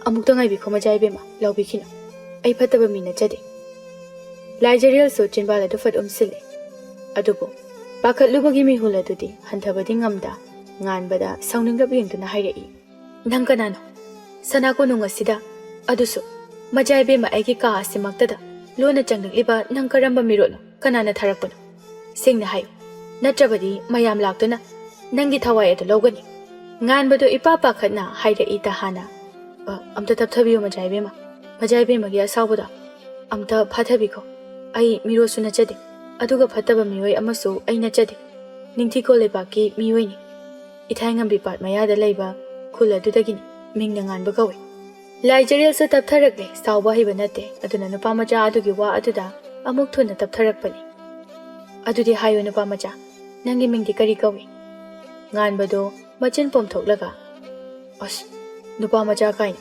ai nupa macha nate pakhang pharabani nganbagi ningai manba waduda Laijarel adu tangak nganbada yenglai nganbasu amuk makha tarai mingbudi yam phajai nganba kawi aikhoi imagina ayukina korau numidangina thaja aduga aise Majaibemmagina thawaini ingangakle Laijarel adu nupa macha adugi waduda chamchamna su uri matawdu yamdraba maksu mana chahi 3-4 mukti hanna uri nganbagi matawduda Laijarel so ngaklibado ngai hak toklaga tapna oina hanglai ado nangbusida kaitoba lakpano nganbado khajik sawningna hakchangna thawai gi manakta lakpabu kaitobano oi nungsi khudol piba laini Majaibemma da hayengi Majaibemma gi thauramse aikhoi imana konungda kaba yadabadagi aidi yawba lakpa ngama aduna Majaibemma gi leihau thinba lakpani hayeng thauramda samjigi na chom oinaba lawdaba yaroiko miwana thajaraga phajana palhanjaraga Majaibemma da pinabane haiduna masing thiraga pamuna manga hekla ini se lawro ayumda hanba thengani ase haiduna Majaibemma gi manakta prap changsilaklaga leihau mana amada yomduna purakpa khage leihau manga adu Majaibemma gi makhutta satpai halli aduga hairami hayeng sigi leise chindaba yaroiko laktrasu aikhoi imada hangdoini Majaibemma do kari leichil hawgena atopa leichil le kaina haira adine aidi ngasigi sumaina mulaga Majaibemma bu khanghangadabani chindaba yaroiko nungsina pibani nungsina chillo wado hairamnaga Majaibemma gi pakhum amma ngairamda handuna amuk thongnaw adudagi kumthakri laijade ingaw hori ꯍꯥꯏꯔꯝꯂꯤꯕ ꯉꯥꯟꯕꯒꯤ ꯋꯥꯍꯩ ꯇꯧꯔꯝꯂꯤꯕ ꯃꯇꯧ ꯑꯗꯨꯗ ꯏꯉꯛ ꯉꯛꯅ ꯃꯈꯨꯠꯇ ꯅꯝꯗꯅ ꯄꯥꯏꯍꯜꯂꯝꯂꯤꯕ ꯂꯩꯍꯥꯎ ꯑꯗꯨꯗ ꯃꯤꯠꯌꯦꯡ ꯇꯥꯔꯛꯂꯦ꯫ ꯈꯖꯤꯛ ꯅꯣꯛꯈꯤ꯫ ꯂꯩꯍꯥꯎ ꯑꯗꯨ ꯎꯕꯗ ꯅꯣꯛꯅꯤꯡꯅ ꯅꯣꯛꯂꯛꯄꯅꯤ꯫ ꯃꯤꯀꯨꯞ ꯑꯃꯒꯤ ꯃꯃꯥꯡꯗ ꯎꯈꯤꯕ ꯉꯥꯟꯕꯒꯤ ꯃꯉꯥꯎ ꯊꯤꯕ ꯃꯇꯧꯗꯨ ꯅꯤꯡꯁꯤꯡꯂꯒ ꯅꯣꯛꯅ ꯃꯆꯤꯟꯗ ꯁꯣꯜꯂꯤ꯫ ꯑꯉꯥꯎꯕ ꯅꯨꯄꯥ ꯃꯆꯥꯅꯤꯗ, ꯂꯩꯁꯥꯕꯤꯗꯕꯨ ꯆꯤꯟꯁꯨ ꯆꯤꯟꯅꯗꯕ ꯂꯩꯁꯦ ꯄꯤꯔꯝꯃꯤꯕ꯫ ꯑꯁꯤ ꯍꯥꯏꯅ ꯅꯣꯛꯃꯤ ꯊꯣꯡꯅꯥꯎ ꯃꯌꯥꯗ ꯆꯪꯁꯤꯟꯗꯨꯅ ꯃꯈꯥꯗ ꯍꯥꯏꯔꯞ ꯅꯣꯟꯊꯗꯨꯅ ꯌꯦꯡꯉꯤ꯫ ꯑꯗꯨꯕꯨ ꯑꯗꯨꯛ ꯊꯨꯈ꯭ꯔꯕꯣꯏ ꯉꯥꯟꯕꯗꯨ ꯋꯥꯡꯂꯕ ꯗꯣꯂꯥꯟ ꯑꯗꯨꯗ ꯀꯨꯝꯊꯈꯤꯕꯗꯨ ꯃꯁꯛ ꯎꯈꯤꯗ꯭ꯔꯦ꯫ ꯃꯤꯠꯃꯥꯡꯗꯨꯗ ꯊꯋꯥꯏ ꯄꯥꯟꯕ ꯖꯤꯕ ꯑꯃꯠꯇꯒꯤ ꯃꯁꯛ ꯎꯈꯤꯗ꯭ꯔꯦ꯫ ꯑꯍꯤꯡ ꯇꯥꯏꯕꯪ ꯈꯪꯗ, ꯆꯍꯤ ꯈꯨꯃꯣꯟ ꯅꯥꯏꯗ, ꯑꯒꯅꯤ ꯂꯩꯍꯥꯎ ꯈꯣꯡꯅꯦꯝꯕꯤꯗꯨꯗ ꯇꯔꯛ ꯇꯔꯛ ꯃꯗꯣꯝ ꯇꯣꯡꯖꯔꯤꯕ ꯀꯣꯀꯤꯜ ꯑꯃꯨꯕꯤꯗꯨ ꯅꯠꯇꯅ꯫ ꯌꯥꯍꯧꯗꯤ ꯐꯖꯅ ꯊꯦꯡꯈ꯭ꯔꯦ ꯉꯁꯤꯗꯤ ꯉꯥꯟꯕꯗꯣ꯫ ꯑꯍꯥꯟꯕ ꯌꯦꯡꯈꯣꯡꯗꯇ ꯍꯧꯒꯠꯄ ꯃꯥꯅ ꯉꯁꯤꯗꯤ ꯅꯨꯃꯤꯠꯅ ꯀꯣꯛꯇꯣꯟ ꯄꯛꯂꯕ ꯐꯥꯎꯕ ꯃꯤꯀꯞ ꯊꯣꯛꯇ꯭ꯔꯤ꯫ ꯑꯃꯨꯛꯇ ꯇꯧꯗꯕ ꯃꯆꯥꯒꯤ ꯃꯇꯧ ꯑꯗꯨꯗ ꯅꯨꯡꯁꯤꯇꯣꯝꯕꯤꯗꯨ ꯃꯆꯥꯕꯨ ꯃꯤꯀꯨꯞꯀꯥꯡꯗ ꯍꯧꯗꯣꯛꯏ꯫ ꯑꯗꯨꯕꯨ ꯍꯧꯒꯠꯂꯒꯦ ꯍꯥꯏꯔꯒ ꯁꯨꯛꯍꯧꯗꯤ ꯍꯧꯒꯠꯂꯛꯇꯦ꯫ ꯅꯨꯡꯁꯤꯇꯣꯝꯕꯤꯗꯨ ꯑꯌꯨꯛꯀꯤ ꯆꯥꯛ ꯏꯁꯤꯡ ꯊꯣꯡꯕ ꯂꯣꯏꯔꯦ꯫ ꯅꯨꯃꯤꯠꯅ ꯁꯥꯏꯖꯤꯟ ꯌꯧꯔꯕ ꯐꯥꯎꯕꯗ ꯍꯧꯒꯠꯇ꯭ꯔꯤꯕ ꯃꯆꯥ ꯑꯗꯨꯕꯨ ꯑꯃꯨꯛꯁꯨ ꯍꯟꯅ ꯍꯧꯗꯣꯛꯄ ꯃꯆꯥꯅꯨꯄꯥꯒꯤ ꯀꯥꯗ ꯆꯪꯂꯛꯏ꯫ ꯀꯔꯤꯅꯣꯅꯦ ꯃꯁꯤ ꯑꯉꯥꯡꯁꯤꯕꯣ? ꯑꯁꯨꯛ ꯊꯦꯡꯂꯁꯤꯐꯥꯎꯗ ꯍꯧꯒꯠꯇꯕꯁꯤꯕꯣ? ꯀꯔꯤ ꯂꯥꯏꯒ ꯎꯛꯅꯔꯨꯔꯕꯖꯥꯠꯅꯣꯅꯦ ꯃꯁꯤꯕꯣ? ꯉꯥꯡꯅ ꯃꯆꯥꯒꯤ ꯃꯅꯥꯛꯇ ꯆꯪꯁꯤꯟꯗꯨꯅ ꯃꯆꯥꯕꯨ ꯃꯁꯥ ꯅꯣꯝꯗꯨꯅ ꯍꯧꯗꯣꯛꯏ꯫ ꯊꯣꯏꯕ, ꯍꯧꯒꯠꯂꯨꯅꯦ ꯅꯪꯕꯣ, ꯅꯨꯃꯤꯠꯁꯦ ꯑꯥ ꯌꯧꯔꯦ ꯍꯥꯏꯕꯅꯤ꯫ ꯆꯥꯛ ꯏꯁꯤꯡꯒꯗꯣ ꯏꯃꯥꯅ ꯂꯣꯏꯅ ꯂꯣꯏꯁꯤꯜꯂꯒ ꯊꯝꯃꯝꯃꯕꯅꯤ꯫ ꯏꯃꯥꯁꯨ ꯁꯅꯥ ꯀꯣꯅꯨꯡ ꯀꯥꯅꯅꯕ ꯇꯧꯔꯒꯦ꯫ ꯁꯅꯥ ꯀꯣꯅꯨꯡ ꯄꯜꯂꯛꯄꯗ ꯃꯃꯤꯠ ꯎꯏꯔꯨꯝ ꯇꯧꯔꯝꯕ ꯅꯨꯄꯥ ꯑꯗꯨ ꯃꯃꯤꯠ ꯈꯪꯁꯤꯡꯁꯤꯡꯅ ꯍꯤꯞꯂꯝꯕꯗꯒꯤ ꯑꯐꯤꯡ ꯑꯐꯥꯏ ꯑꯣꯏꯅ ꯐꯨꯛ ꯍꯧꯒꯠꯂꯛꯂꯦ꯫ ꯑꯗꯨꯒ ꯑꯀꯣꯏꯕꯗꯨꯗ ꯀꯣꯏꯔꯣꯛ ꯀꯣꯏꯅ ꯌꯦꯡꯂꯛꯏ꯫ ꯃꯆꯥꯒꯤ ꯃꯇꯧꯗꯨꯗ ꯅꯨꯡꯁꯤꯇꯣꯝꯕꯤ ꯑꯗꯨ ꯏꯉꯛ ꯉꯛꯅ "ꯀꯩꯗꯧꯔꯒꯦ ꯊꯣꯏꯕ? ꯀꯔꯤꯅꯣ ꯌꯦꯡꯉꯤꯗꯨꯕꯣ?" ꯃꯃꯥꯒꯤ ꯈꯣꯟꯖꯦꯜ ꯑꯗꯨꯗ ꯋꯥꯈꯜ ꯂꯥꯛꯂꯦ ꯉꯥꯟꯕꯗꯣ ꯃꯃꯤꯠ ꯃꯅꯥ ꯑꯗꯨ ꯍꯥꯏꯐꯦꯠ ꯅꯣꯏꯔꯒ "ꯁꯅꯥ ꯀꯣꯅꯨꯡ ꯆꯠꯂꯒꯦ ꯍꯥꯏꯔꯣ ꯏꯃꯥ?" "ꯍꯣꯏ, ꯆꯠꯅꯅꯕ ꯇꯧꯔꯒꯦ꯫ ꯅꯪꯁꯨ ꯆꯥꯛ ꯆꯥꯊꯣꯛꯑꯒ ꯅꯤꯡꯊꯤꯅ ꯌꯨꯝꯗ ꯂꯩꯔꯝꯃꯨꯀꯣ꯫ ꯉꯁꯤꯗꯤ ꯈꯔꯥꯏ ꯊꯣꯡꯒꯥꯜ ꯂꯥꯟꯕ ꯌꯥꯗꯦ." "ꯍꯣꯏ ꯏꯃꯥ." "ꯍꯣꯏ, ꯑꯗꯨꯗꯤ ꯏꯃꯥ ꯆꯠꯅꯅꯕ ꯇꯧꯔꯒꯦ." ꯑꯁꯤ ꯍꯥꯏꯗꯨꯅ ꯐꯝꯂꯝꯕꯗꯒꯤ ꯅꯨꯡꯁꯤꯇꯣꯝꯕꯤ ꯑꯗꯨ ꯍꯧꯒꯠꯈꯤꯗꯨꯅ ꯆꯠꯅꯅꯕ ꯁꯦꯝ ꯁꯥꯈ꯭ꯔꯦ꯫ ꯉꯥꯟꯕꯗꯨ ꯇꯍꯥꯅ ꯃꯃꯥꯕꯨ ꯑꯃꯨꯛ ꯈꯥꯝꯃꯤ꯫ "ꯏꯃꯥ, ꯑꯝꯇ ꯉꯥꯏꯈꯣ." "ꯀꯩꯗꯧꯔꯦ?" "ꯍꯣꯔꯦꯟ ꯁꯅꯥ ꯀꯣꯅꯨꯡ ꯆꯠꯄꯗ ꯃꯖꯥꯏꯕꯦꯝꯃꯒꯤ ꯁꯝꯗ ꯀꯔꯤ ꯂꯩ ꯊꯦꯠꯄꯅꯣꯅ ꯌꯦꯡꯉꯛꯎꯀꯣ." ꯅꯨꯡꯁꯤꯇꯣꯝꯕꯤꯗꯨ ꯏꯉꯛ ꯉꯛꯅ "ꯀꯔꯤꯒꯤꯅꯣ ꯑꯗꯨꯗꯤ?" "ꯌꯦꯡꯗ ꯌꯦꯡꯉꯣ ꯍꯥꯏꯔꯒ." "ꯍꯣꯏ, ꯐꯖꯅꯗꯤ ꯂꯩꯔꯝꯃꯨꯀꯣ. ꯇꯌꯤꯡꯒ ꯍꯧꯅꯔꯒ ꯑꯃꯨꯛ ꯂꯥꯡꯐꯥꯡ ꯇꯧꯒꯅꯨ." "ꯍꯣꯏ ꯏꯃꯥ." ꯅꯨꯡꯁꯤꯇꯣꯝꯕꯤꯁꯨ ꯆꯠꯈ꯭ꯔꯦ꯫ ꯉꯥꯟꯕꯁꯨ ꯑꯃꯨꯛ ꯅꯣꯛꯃꯤ ꯍꯧꯒꯠꯂꯛꯄꯒꯤ ꯃꯍꯨꯠꯇ ꯃꯈꯥ ꯇꯥꯅ ꯑꯃꯨꯛ ꯍꯤꯞꯇꯨꯅ ꯂꯩꯍꯧꯔꯦ꯫ ꯉꯔꯥꯡ ꯑꯍꯤꯡꯒꯤ ꯊꯧꯗꯣꯛ ꯑꯗꯨ ꯅꯤꯡꯁꯤꯡꯂꯒ ꯌꯥꯏꯐꯕ ꯀꯣꯔꯧꯅꯤ, ꯅꯨꯡꯁꯤꯕ ꯅꯨꯃꯤꯠꯅꯤ, ꯅꯤꯡꯊꯤꯕ ꯃꯤꯀꯨꯞꯅꯤ, ꯍꯔꯥꯎꯕ ꯃꯥꯏꯊꯣꯡꯅꯤ ꯇꯥꯔꯤꯕ ꯄꯨꯝꯅꯃꯛꯀꯤ ꯃꯥꯏꯊꯣꯡꯗ꯫ ꯍꯌꯦꯡ ꯍꯥꯏꯔꯝꯕ ꯃꯍꯥꯛꯅ ꯉꯁꯤ ꯑꯣꯏꯅ ꯃꯤꯠꯃꯥꯡꯗ ꯇꯔꯪ ꯂꯦꯞꯂꯔꯕꯗ ꯍꯔꯥꯎ ꯇꯌꯥꯝꯕꯅ ꯊꯟꯈ꯭ꯔꯦ꯫ ꯄꯨꯝꯂꯥꯡ ꯂꯥꯡꯂꯦ ꯁꯅꯥ ꯀꯣꯅꯨꯡ꯫ ꯌꯦꯡꯂꯨ ꯈꯨꯗꯤꯡ ꯁꯨꯝꯍꯠꯈ꯭ꯔꯦ, ꯎꯔꯨ ꯈꯨꯗꯤꯡ ꯅꯤꯡꯊꯤꯈ꯭ꯔꯦ꯫ ꯃꯆꯤ ꯍꯔꯥꯎ ꯃꯤꯅꯣꯛꯅ ꯂꯩꯇꯦꯡꯈ꯭ꯔꯦ꯫ ꯋꯥꯠꯄ ꯂꯩꯇ꯭ꯔꯕ ꯁꯅꯥ ꯀꯣꯅꯨꯡꯗ ꯍꯦꯟꯅ ꯃꯒꯨꯟ ꯍꯥꯞꯈ꯭ರೆ꯫ ꯄꯥꯛ ꯆꯥꯎꯔꯕ ꯀꯣꯅꯨꯡꯒꯤ ꯑꯀꯣꯏꯕꯗꯨꯗ ꯇꯤꯜꯂꯤꯕ ꯃꯌꯥꯝ ꯑꯗꯨꯒꯤ ꯅꯤꯡꯊꯤꯕ ꯃꯤꯅꯣꯛꯁꯤꯡ ꯑꯗꯨꯅ ꯃꯌꯥꯝ ꯑꯗꯨꯗꯒꯤ ꯍꯦꯟꯅ ꯅꯤꯡꯊꯤꯔꯤꯕꯗꯤ ꯐꯖꯕ ꯄꯨꯝꯕꯒꯤ ꯍꯧꯔꯛꯐꯝ ꯑꯣꯏꯔꯤꯕꯤ, ꯅꯤꯡꯊꯤꯕ ꯄꯨꯝꯕꯒꯤ ꯇꯨꯡꯅꯐꯝ ꯑꯣꯏꯔꯤꯕꯤ, ꯁꯖꯤ ꯃꯤꯇꯥꯅ ꯂꯩꯇꯦꯡꯕꯤ, ꯒꯨꯂꯥꯞ ꯆꯤꯟꯕꯥꯜꯅ ꯁꯨꯝꯍꯠꯄꯤ, ꯇꯥꯏꯕꯪ ꯉꯥꯎꯍꯟꯕ ꯃꯤꯅꯣꯛꯅ ꯊꯃꯣꯏ ꯍꯨꯔꯤꯕꯤ, ꯃꯖꯥꯏꯕꯦꯝꯃ ꯂꯥꯏꯖꯔꯦꯜꯅꯤ, ꯅꯥꯏꯇꯣꯝ ꯄꯣꯛꯄꯤ, ꯅꯥꯏꯇꯣꯝ ꯁꯥꯠꯄꯤ, ꯐꯩꯔꯥ ꯊꯛꯇ ꯄꯣꯝꯖꯕꯤ, ꯂꯩꯁꯛ ꯂꯩꯆꯨ ꯋꯥꯠꯇꯕꯤ, ꯆꯤꯡꯗ ꯉꯥꯟꯕꯤ ꯏꯉꯦ ꯂꯩꯒꯨꯝ, ꯄꯥꯗ꯭ꯌꯥꯏꯗ ꯁꯥꯠꯄꯤ ꯊꯝꯕꯥꯜꯒꯨꯝ, ꯁꯅꯥ ꯀꯣꯅꯨꯡꯗ ꯃꯉꯥꯜ ꯅꯥꯏꯅ ꯉꯥꯜꯂꯤꯕꯤ, ꯂꯥꯏꯅꯤꯡꯊꯧ ꯆꯨꯋꯥꯡꯉꯝꯕ ꯑꯃꯗꯤ ꯃꯍꯥꯔꯥꯅꯤ ꯂꯩꯁꯅꯥ ꯑꯅꯤꯒꯤ ꯅꯥꯏꯇꯣꯝ ꯄꯣꯛꯄꯤ ꯃꯖꯥꯏꯕꯦꯝꯃ ꯂꯥꯏꯖꯔꯦꯜꯒꯤ ꯇꯥꯏꯕꯪ ꯀꯥꯎꯍꯟꯕ ꯃꯤꯅꯣꯛꯅꯤ, ꯂꯥꯏꯔꯦꯝꯕꯤꯒꯨꯝꯅ ꯅꯤꯡꯊꯤꯕꯤ, ꯂꯥꯏꯔꯦꯝꯕꯤꯒꯤ ꯃꯖꯥꯏꯕꯦꯝꯃꯅꯤ꯫ ꯀꯣꯅꯨꯡꯒꯤ ꯑꯀꯣꯏꯕꯗꯗꯤ ꯃꯤꯅ ꯀ꯭ꯔꯤꯛ ꯏꯟꯅꯕ ꯃꯈꯩ ꯇꯤꯟꯈ꯭ꯔꯦ꯫ ꯀꯣꯅꯨꯡꯒꯤ ꯐꯝꯅꯥꯏꯕ ꯃꯟꯇ꯭ꯔꯤ ꯃꯟꯗꯜ ꯀꯌꯥꯃꯔꯨꯝꯗꯤ ꯌꯧꯔꯛꯇꯨꯅ ꯃꯥꯒꯤ ꯐꯝꯐꯝꯗ ꯂꯦꯡꯁꯤꯟꯅꯈ꯭ꯔꯦ꯫ ꯋꯥꯠꯂꯤꯕ ꯍꯥꯏꯕꯕꯨ ꯂꯥꯏꯅꯤꯡꯊꯧ ꯆꯨꯋꯥꯡꯉꯝꯕ ꯃꯍꯥꯔꯥꯅꯤ ꯂꯩꯁꯅꯥ ꯑꯃꯗꯤ ꯅꯨꯃꯤꯠ ꯑꯁꯤꯒꯤ ꯉꯥꯟꯊꯣꯏꯕꯤ ꯑꯣꯏꯔꯤꯕꯤ ꯃꯖꯥꯏꯕꯦꯝꯃ ꯂꯥꯏꯖꯔꯦꯜ, ꯃꯈꯣꯏ ꯑꯍꯨꯝ ꯈꯛꯇꯃꯛ ꯃꯉꯥꯏꯔꯦ꯫ ꯂꯥꯏꯖꯔꯦꯜꯗꯨ ꯃꯥꯒꯤ ꯀꯥꯗ ꯃꯐꯤ ꯂꯣꯏꯁꯤꯜꯂꯤ꯫ ꯃꯇꯝ ꯑꯗꯨꯒꯤ ꯑꯣꯏꯕ ꯃꯤꯄꯨꯝ ꯄꯨꯝꯕꯅ ꯁꯤꯖꯤꯟꯅꯕ ꯏꯆꯝ ꯆꯝꯕ ꯃꯥꯏꯊꯣꯡꯒꯤ ꯂꯩꯇꯦꯡ ꯈꯔ ꯃꯃꯥꯏ ꯃꯆꯥ ꯑꯗꯨꯗ ꯈꯖꯤꯛ ꯌꯦꯛꯁꯤꯟ ꯇꯩꯁꯤꯜꯂꯤ꯫ ꯀꯦꯗ꯭ꯔꯃꯛꯁꯨ ꯐꯖꯕꯅꯤ꯫ ꯑꯗꯨꯕꯨ ꯉꯁꯤꯒꯤ ꯊꯧꯔꯝ ꯑꯁꯤꯗꯤ ꯑꯆꯝꯕ ꯑꯃꯗꯤ ꯅꯠꯇꯦꯗꯣ꯫ ꯃꯁꯤꯒꯤꯁꯨ ꯃꯊꯛꯇ ꯃꯥꯅ ꯈꯣꯏꯗꯥꯕ ꯃꯤꯁꯛ ꯑꯃꯁꯨ ꯃꯥꯅ ꯌꯦꯡꯒꯗꯧꯔꯤ꯫ ꯃꯥꯒꯤ ꯊꯧꯔꯝ ꯑꯁꯤꯗ ꯁꯔꯨꯛ ꯌꯥꯒꯗꯧꯔꯤ꯫ ꯏꯆꯝ ꯆꯝꯂꯕꯁꯨ ꯃꯍꯥꯛ ꯑꯗꯨꯒꯤ ꯃꯤꯠꯃꯥꯡꯗꯗꯤ ꯇꯖꯣꯞ ꯎꯈꯤꯕꯗꯤ ꯄꯥꯝꯗꯦ꯫ ꯃꯗꯨꯃꯛꯅꯁꯨ ꯈꯖꯤꯛ ꯃꯥꯏꯊꯣꯡ ꯑꯗꯨ ꯀꯦꯁꯤꯟꯖꯕꯅꯤ꯫ ꯁꯅꯥꯅ ꯏꯪꯒ꯭ꯔꯤ ꯍꯠꯄ Khumit yauna cholaba leibak asimaktada sajaba mapa ningthongna khudol tambiba fizol adu awatba leita ningthina hauchangda leiteng halli. Nokmi mama maharani na khudol tambiba sanalik phangmari piktak tawba sandrembi paring aduma sangtak tawba ngak samaduda ingna leiteng halle. Mukso sana khujengda mabungsi ya henbana khudol tambirakba sana machugi sana khaktagi oiba khuji aduma su leitengli aduga pamuba mana magi khudol oina tambirakba sana nung hapa nung suna yauraba nayin adumaso napada leitengli aduga aroiba oina samjigi nachom Majaibemma Laijarel gi samjigi nachomna kanagi khudol nupa macha aduna hairamba wadu makso aduga hakne ininglubadi natte aduba magine khanna ahing athengbada kana khangda manakta laktuna makhut maktada sinaramba leirang adumadi magi samjigi nachom oirege haina pukningda yetnaba leita ningkre Majaibemma gi samjigi nachom adu oikre manja mahaki leirang aduna khangpok sangda nganjaraba mairagumna mangal leiba popang sudraba mamalu khrabine yokchaba nganba magi khudol jinadabi khagele haumana aroiba oina khagele hawadu nachom oina samjenduna tapna thechile pumloi loisilakpada mangda uriba magi saktamgi mami tariba mingsel aduda mamit khupta nokmi yenglai ma masamak ingak ngakle masada leitengliba pumnamok magidi poklakpadagi masaga loinaduna laklaba phizol singni aduba ngasi mabu aduk tokhaina uhaliba sikarinan oira mali laira manjadugi khudol jinadabi leirang khagele hawaduna mana phizol setpa loisilakpada manai achanbi leichal adu manakta changsilaktuna nolukna hairai Majaibemma Lainingthau amadi Ima Maharani anina Majaibemma bu khaurangna ngaiduna lehori tiliba miyam pombanasu Majaibemma lakbu ngainari Majaibemma na fizol leitengba loisinbirabadi thopiba yaradra hankachari nokmi mamai leithораktuna leichalda yenglai hanglibadugi pakhum pibagi mahutta wahang oina tawrai leichal aise phajabra ngasi agi maithongse kamdawi Swargagi jagoi sabi apsaragumna ningthibra amuba gulabgumna machu mangbra ngasi agi maithongse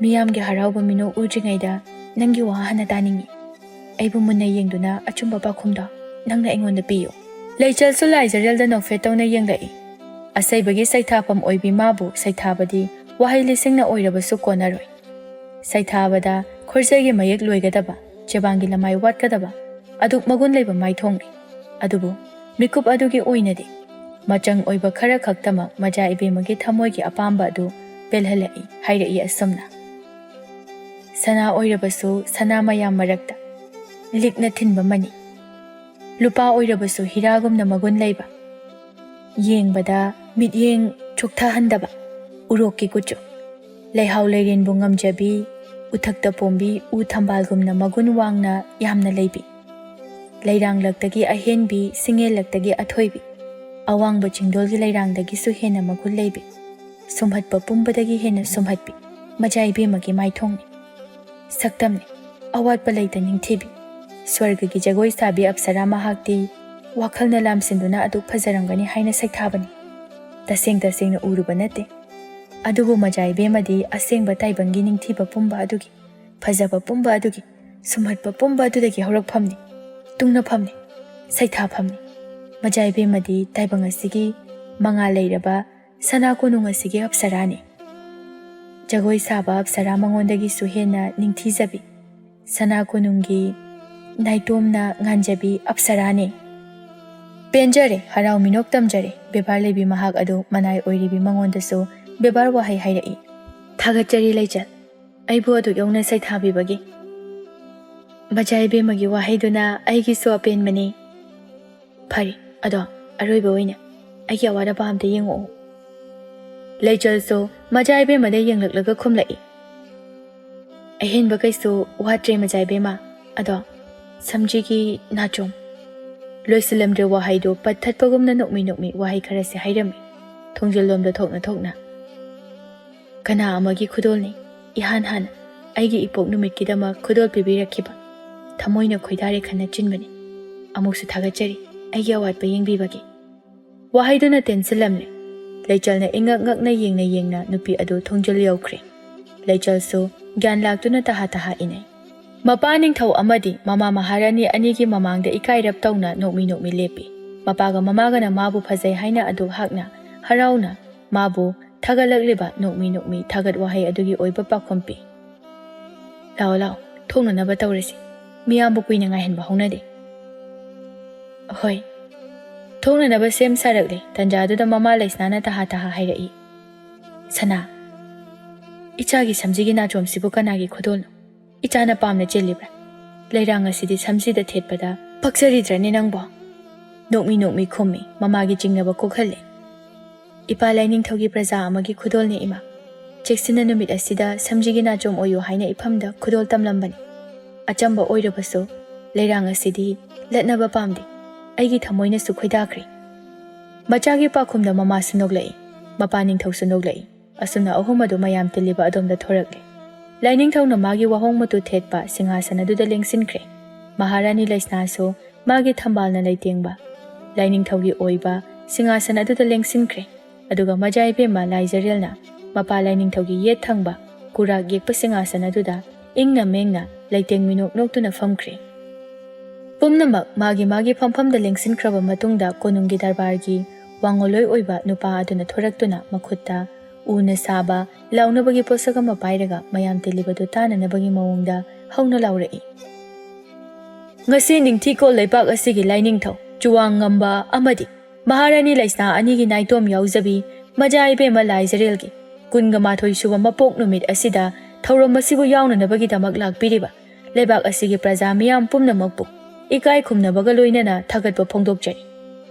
Ngasi miyam huptuna konung asida yumgi miyoi amata chithadana lakpinabagi damak paujenbagi maramde ngasi Majaibemma Laijarelgi mapok numitki khudol oina laining thau chuwang ngamba amadi Maharani laisna anina Majaibemagi maphamda mamal lairaba khudol ama tamgadori masibu leipak miyam hupna khanghaningbagi dama mayambu sana konung asida laknanaba paujenjabani.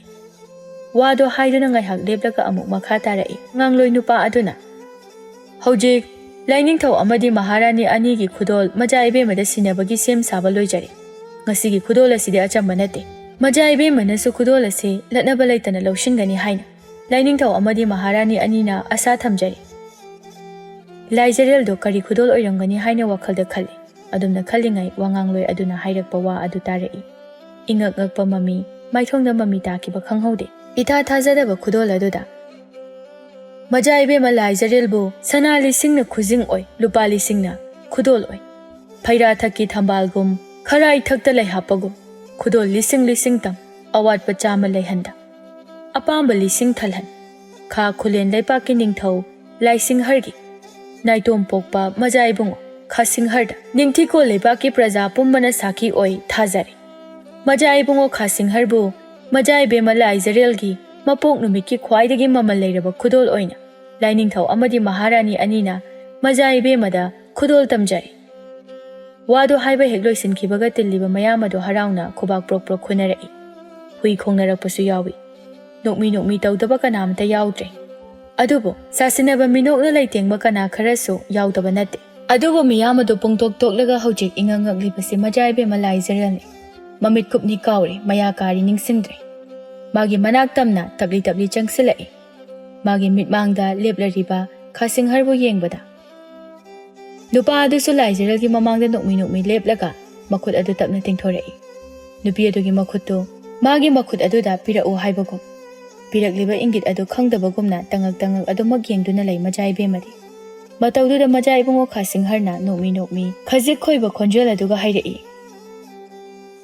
Aibo sum yengage haibra natraga nangi khut engonda pigera. Gyan lakle wahaiduda afing aphai oina makhut adu sat khasing hargi tingthoragliba makhut yetuda thami. Khasing har su Laijarelbu mayam mangda tablap chingduna puthorai. Aduga amuk tapna lephalaga mayam pumbabu tananabagi mawongda Laijarelda hanglai. Ipa laining thau amadi Ima Maharani anina aibu nangi nafamda khudol oina tambase nang aibu losingera. Aikoi anigi lohongbase nangna nokna yapigera. Hojiktada momon noglakle Majaibemmado taibangni ningsinglakle manglan oiramdre. Manglan gumnani thokliba thaudok asing nokmi Majaibongogi pakhum pirai. Thawaini khanba misakama aigi apamba khangna thamoigi marol khangna ipa laining thau amadi Ima Maharani anina Majaibemma aingondda khudol tambibani latnaba leita lौसिल्ले thamoina pamna khoidar Majaibungobu aigi punsigi khongloi oina yazare nungsijari thamoina pakhum tabada penjare Majaibungo maso mayamangda khurukhuda kunthaduna sana khaktagi oiba yengbada bideng thanba khudop ama Majaibemma da nungsi khudol oina kalakle nokmi Majaibemma so makhut oi tu tingthorai Ningthau ko lebaki praja pumbana sakhi oi lai ningthau chuwangamba amadi maharani laisna anina Majaibemma Laijarel bu kha khulengi ningthau laisingkhamgi Majaibungo khasing harda thajakre luhongbagi warep lepnakre kanagumba miyoi amata pangthokadawriba luhongba aduda yakhai thingai ba yawrak labadi lepak ningthaugi akanba chairak phangani haina so akanba yathang pirake adubu wahai aduda nokkidaba miso yaukidaba natte nganbaga tayingbaga do nganba khoyi yumgi churi tafam aduda famlaga Majaibemma Laijarel gi maramda wari sanari makhoyi khuladugi oina sana konung kadribasi makhoyani tani ado nangna ngarang khagela hau pirambaduda nukna hobra Majaibemma da nganbasu makhau pongna khomlai moi nupana khudol pibabu kaidobai nukna doino nokpada nateda wawa phawka phawi ai chakidawrena ne aigi khudang daga yalaga kapa ingimi Karan ita taba manba nganbagi wa aduda tayingbana thajadana yare da dabimsen achombam ta ngangoiba nangne aranba wa ngangmandana nachindarega do pattoini yong Majaibemma ga amta phangoidoini adumaina ga di hairakanu he taying aina hojing Majaibemma do puraga laaga aikhoi magi thogol da holadi nangnarei keni do taying da noklaga khumlai adumaina tawragana laining thogi murkhamana thiba nungdum muk chawba lanmi sing aduna nanga kakpiredana nganbado sauna tayeng nangse aina sauningdaba wayam nangangningba nangina tawduda ngangbani dadabimsen adaidi nang khupak pairani tayingbasu nokmi wahai ama haige khanna maya doka thorakpani adubu londuna changlakliba nungsi-tombigi khonjel adu tabada kathoklama maya adu chap upsinkre hai kaidongnaregine nakhoi anina amuk launaraga leiramisina anidusu chap lepne mama nungsi-tombina lakliba adomda yenglai nganbadi harauna mamabu kaurai ima nang halaba nungsi-tombisu macha anigi manakta changlaktuna hale homang saubanabu loikreda maya maraktuda leibaduda ngangna changlaklaga churi tafamaduda git phamtharai tayingbana hanglai ima Majaibemma do masak phajabra nungsi-tombisu haifet noklaga phajakre laigi machadunaga helamgadaba mande aikhogi Majaibemma dagi hena phajabadine kanamata leiramlaroi onthongna ingna phajakre lairimbigi Majaibemma do namong nupi oidoini nganba wakhaldu makhalaga chinbaldi yauhalamda mamada magi wahang tawrai ima aina ngasai haikibado yengbirakbra yenge khage lai hau rasi laibi ama piktakna chilhawi maduna dum hena phajabagum tawida ngasi Majaibemma gi saktam do hena nungaiba pawa masu leini hi Majaibemma gi mana ngarang khoidana piramba khage lai hau ado Majaibemma na chilhawi tabada momon nugla ingan bado harawa phawi thamoi aduda amukso mamagi aroiba wahai aduna mamada magi wahang adu makha tarai Majaibemma gi kainungaiba pawno haisema ho Majaibemma Laijarel do aikhogi leipak asiga thangnana leiriba leipak kha khulen leipaki naidom yaujaba Majaibungo khasing harda lainingthau amadi maharani anina thajakre phairen thada luhongbagi wa miyam praja mamang maktada lepnakre nokmi tawramba nganba mamagi wa aduda tangkhai hek chalakpada magi minok ado maithongdagi mami samkhrabani tayingba masu matawgi maithong aduda phatyeng lai nungsi-tombidi macha anigi matawdu khangde nokmi Majaibemma gi maramda wa khara hairamlaga maso manungda changkre tayingbaga nganbagadi hojiksu churi tafam aduda phamhauri nganbadi mangkre tayingbana kauba takhidre matawgi mataw aduda tayingba matawgi manakta khajik nakna changsilaktuna matawbu konsilaklaga hairai nganba se wakal hena khangana nangidamakta ai lairisidi ningthiko leibaki Majaibemma Laijarel di aigi maru pukjal singba budi lawsing wataba nganba khaki oigadabani aigi thawai tharabaso Majaibemma budi nangi khuta sinaramgani Majaibungo khasing hardo tarai thajahalo nangna apambaduda hayo ꯅꯪꯒꯤꯗꯃꯛꯇ ꯅꯇꯨꯡꯗ ꯅꯪꯒꯤ ꯃꯔꯨꯞ ꯇꯌꯤꯡꯅ ꯆꯤꯡꯖꯥꯎꯒꯨꯝꯅ ꯂꯦꯞꯂꯤ ꯍꯥꯏꯕꯁꯦ ꯅꯪ ꯀꯥꯎꯒꯅꯨ ꯉꯥꯟꯕ. ꯅꯪ ꯋꯥꯈꯜ ꯁꯣꯟꯊꯒꯅꯨ. ꯅꯪꯒꯤꯗꯃꯛ ꯑꯩ ꯂꯩꯔꯤꯁꯤꯗꯤ. ꯋꯥꯍꯩꯗꯨꯗ ꯍꯦꯟꯅ ꯄꯨꯛꯅꯤꯡ ꯅꯨꯡꯁꯤꯔꯛꯂꯗꯨꯅ ꯉꯥꯟꯕꯗꯨ ꯇꯌꯤꯡꯕꯗ ꯆꯦꯖꯦꯠ ꯀꯣꯟꯁꯤꯜꯂꯛꯏ. ꯀꯞꯇꯤ ꯀꯞꯂꯛꯇꯦ. ꯋꯥꯍꯩ ꯑꯃꯈꯛꯇꯗ ꯃꯥꯒꯤ ꯄꯤꯔꯥꯡ ꯁꯤꯟꯊꯍꯟꯕ ꯄꯥꯝꯗꯕꯅꯔꯥ? ꯁꯅꯥ ꯀꯣꯅꯨꯡꯅꯤ, ꯑꯗꯨꯕꯨ ꯃꯐꯝ ꯑꯗꯨꯗꯤ ꯑꯔꯣꯠꯄ ꯀꯅꯥ ꯈꯪꯗꯕ ꯃꯐꯝꯒꯨꯝꯅ ꯏꯆꯤꯡꯗ ꯆꯤꯡꯅꯕ ꯃꯐꯝꯅꯤ. ꯏꯃꯝꯃꯝꯕ ꯀꯥꯅꯤ, ꯍꯥꯏꯐꯦꯠꯇꯤ ꯆꯥꯎꯏ, ꯑꯗꯨꯕꯨ ꯃꯉꯥꯜꯗꯤ ꯀꯌꯥ ꯐꯪꯗꯦ. ꯃꯌꯥ ꯈꯖꯤꯛ ꯀꯥꯅ ꯂꯩꯔꯤꯕ ꯊꯣꯡꯅꯥꯎ ꯑꯗꯨꯗꯒꯤ ꯂꯤꯁꯤꯟꯗꯨꯅ ꯉꯥꯜꯂꯛꯄ ꯀꯣꯔꯧꯒꯤ ꯃꯉꯥꯜ ꯈꯖꯤꯛꯇꯨ ꯅꯠꯇꯅ ꯎꯅ ꯁꯥꯕ ꯐꯝꯐꯝ ꯑꯃꯣꯟꯕ ꯑꯃꯗ ꯃꯥꯏ ꯑꯣꯟꯁꯤꯟꯅꯗꯨꯅ ꯐꯝꯃꯤꯟꯅꯩ ꯅꯨꯄꯥ ꯑꯅꯤꯗꯨ. ꯐꯝꯂꯤꯕ ꯅꯨꯄꯥ ꯑꯅꯤꯗꯨ ꯃꯊꯥ ꯍꯥꯏꯐꯦꯠ ꯁꯥꯕꯒꯨꯝ ꯑꯔꯣꯠꯄ ꯋꯥꯔꯤꯒꯨꯝꯅ ꯋꯥ ꯈꯔ ꯈꯟꯅꯩ. ꯈꯥ ꯈꯨꯂꯦꯟ ꯂꯩꯄꯥꯛꯀꯤ ꯅꯤꯡꯊꯧ ꯂꯥꯏꯁꯤꯡꯍꯔꯅ ꯍꯥꯏꯔꯛꯏ. ꯃꯥꯒ ꯍꯦꯛ ꯃꯥꯌꯣꯛꯅꯅ ꯐꯝꯂꯤꯕ ꯂꯥꯏꯅꯤꯡꯊꯧ ꯆꯨꯋꯥꯉꯝꯕꯒꯤ ꯄꯣꯛꯃꯤꯟꯅꯕ ꯃꯌꯥꯝꯕ ꯆꯤꯡꯁꯥꯡꯉꯝꯕꯗ. ꯋꯥꯔꯤꯁꯦ ꯐꯥꯒꯤꯗꯒꯤ ꯂꯨꯍꯣꯡꯕꯒꯤ ꯋꯥ ꯂꯣꯏꯁꯤꯟꯈ꯭ꯔꯦ. ꯀꯔꯤꯒꯨꯝꯕ ꯂꯨꯍꯣꯡꯕ ꯑꯁꯤꯅ ꯃꯥꯏ ꯄꯥꯛꯈ꯭ꯔꯕꯗꯤ ꯅꯪꯒꯤ ꯑꯄꯥꯝꯕ, ꯑꯩꯒꯤ ꯑꯄꯥꯝꯕꯗꯤ ꯑꯔꯦꯝꯕ ꯇꯥꯔꯅꯤ. ꯀꯩꯗꯧꯅꯨꯡꯗ ꯐꯪꯕ ꯉꯝꯂꯔꯣꯏ. ꯆꯤꯡꯁꯥꯡꯉꯝꯕ ꯃꯆꯤꯟꯕꯥꯜ ꯍꯥꯏꯐꯦꯠ ꯈꯖꯤꯛ ꯆꯤꯡꯈꯠꯇꯨꯅ ꯃꯣꯃꯣꯟ ꯅꯣꯛꯂꯒ ꯍꯥꯏꯔꯛꯏ. ꯀꯔꯤꯒꯤ ꯃꯥꯡꯒꯗꯧꯔꯤꯕ? ꯑꯩ ꯌꯦꯡꯅꯤꯡꯕꯗꯤ ꯀꯩꯗꯧꯅꯨꯡꯗ ꯃꯥꯡꯕ ꯌꯥꯔꯣꯏ. ꯂꯩꯕꯥꯛ ꯑꯁꯤꯒꯤ ꯃꯇꯤꯛ ꯆꯥꯕ ꯅꯤꯡꯊꯧꯔꯦꯜ ꯑꯗꯣ ꯑꯩꯅ ꯑꯣꯏꯒꯅꯤ. ꯀꯅꯥꯅꯁꯨ ꯑꯣꯏꯕ ꯌꯥꯔꯣꯏ. ꯍꯥꯏꯌꯨ. ꯑꯗꯨꯗꯤ ꯅꯤꯡꯊꯧ ꯆꯨꯋꯥꯉꯝꯕ ꯃꯍꯥꯔꯥꯅꯤ ꯂꯩꯁꯅꯥꯝ ꯃꯖꯥꯏꯕꯦꯝꯃ ꯂꯥꯏꯖꯔꯦꯜ, ꯃꯇꯧ ꯀꯔꯝꯅ ꯂꯩꯕꯥꯛ ꯑꯁꯤꯗꯒꯤ ꯇꯥꯟꯊꯣꯛꯀꯗꯧꯔꯤꯕ? ꯇꯥꯟꯊꯣꯛꯄ ꯅꯠꯇꯦ, ꯍꯥꯠꯀꯗꯕꯅꯤ. ꯇꯨꯝꯅ ꯍꯥꯠꯀꯗꯕꯅꯤ. ꯑꯩꯒꯤ ꯃꯥꯌꯣꯛꯇ ꯂꯩꯕ ꯃꯤꯑꯣꯏ ꯑꯃꯠꯇ ꯑꯩꯅ ꯃꯥꯂꯦꯝ ꯑꯁꯤꯗ ꯍꯤꯡꯅ ꯊꯝꯕ ꯃꯔꯨ ꯐꯪꯅ ꯃꯨꯊꯠꯀꯅꯤ. ꯑꯗꯨꯗꯤ ꯍꯥꯏꯌꯨ, ꯃꯇꯧ ꯀꯔꯝꯅ ꯃꯈꯣꯏꯕꯨ? ꯂꯥꯏꯁꯤꯡꯍꯔꯒꯤ ꯋꯥꯗꯨ ꯂꯣꯏꯁꯤꯟꯗ꯭ꯔꯤꯉꯩꯗ ꯆꯤꯡꯁꯥꯡꯉꯝꯕꯒꯤ ꯃꯅꯥꯏ ꯑꯃꯅ ꯇꯍꯥ ꯆꯪꯁꯤꯜꯂꯛꯂꯒ ꯇꯍꯥꯅ ꯋꯥꯐꯝ ꯑꯃ ꯇꯝꯂꯛꯏ. ꯃꯌꯥꯝꯕ ꯏꯕꯨꯡꯉꯣ, ꯈ꯭ꯋꯥꯏꯗꯒꯤ ꯂꯨꯕ ꯋꯥꯐꯝ ꯑꯃ ꯂꯩꯖꯔꯤ. ꯆꯤꯡꯁꯥꯡ ꯑꯗꯨ ꯃꯅꯥꯏꯗꯨꯗ ꯌꯦꯡꯂꯛꯏ, ꯑꯗꯨꯒ ꯍꯪꯂꯛꯏ. ꯍꯥꯏꯌꯨ ꯏꯅꯥꯏ ꯑꯆꯥꯟꯕ, ꯀꯔꯤ ꯑꯔꯨꯕ ꯋꯥꯅꯣ? ꯃꯌꯥꯝꯕ ꯏꯕꯨꯡꯉꯣ, ꯃꯇꯝ ꯀꯨꯏꯅꯗꯒꯤ ꯑꯩꯈꯣꯏꯅ ꯊꯤꯖꯔꯛꯄ ꯂꯣꯌꯥꯒꯤ ꯅꯨꯄꯤ ꯅꯨꯡꯁꯤꯇꯣꯝꯕꯤ ꯐꯪꯖꯔꯦ. ꯏꯊꯥꯏꯉꯝꯕꯤ ꯄꯥꯠ ꯃꯄꯥꯟꯗ ꯇꯥꯕ ꯈꯨꯜꯗꯨꯗ ꯃꯆꯥꯅꯨꯄꯥ ꯆꯍꯤ 13 ꯁꯨꯔꯕ ꯑꯃꯒ ꯂꯩꯕ ꯊꯦꯡꯅꯖꯔꯦ. ꯆꯤꯡꯁꯥꯡ ꯉꯛꯅ ꯑꯃꯗꯤ ꯄꯦꯟꯗꯅ ꯇꯛꯁꯤ ꯁꯣꯜꯂꯤ. ꯀꯔꯤ? ꯅꯨꯡꯁꯤꯇꯣꯝꯕꯤ ꯐꯪꯂꯕ?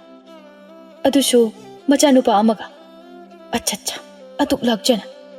ꯑꯁꯨꯛ ꯁꯥꯡꯕ ꯆꯍꯤ ꯑꯁꯤ ꯊꯤꯕꯗ ꯇꯨꯍꯥꯎ ꯃꯔꯤꯛ ꯑꯃ ꯐꯥꯎꯕꯒꯤ ꯃꯃꯤ ꯎꯗ꯭ꯔꯒ.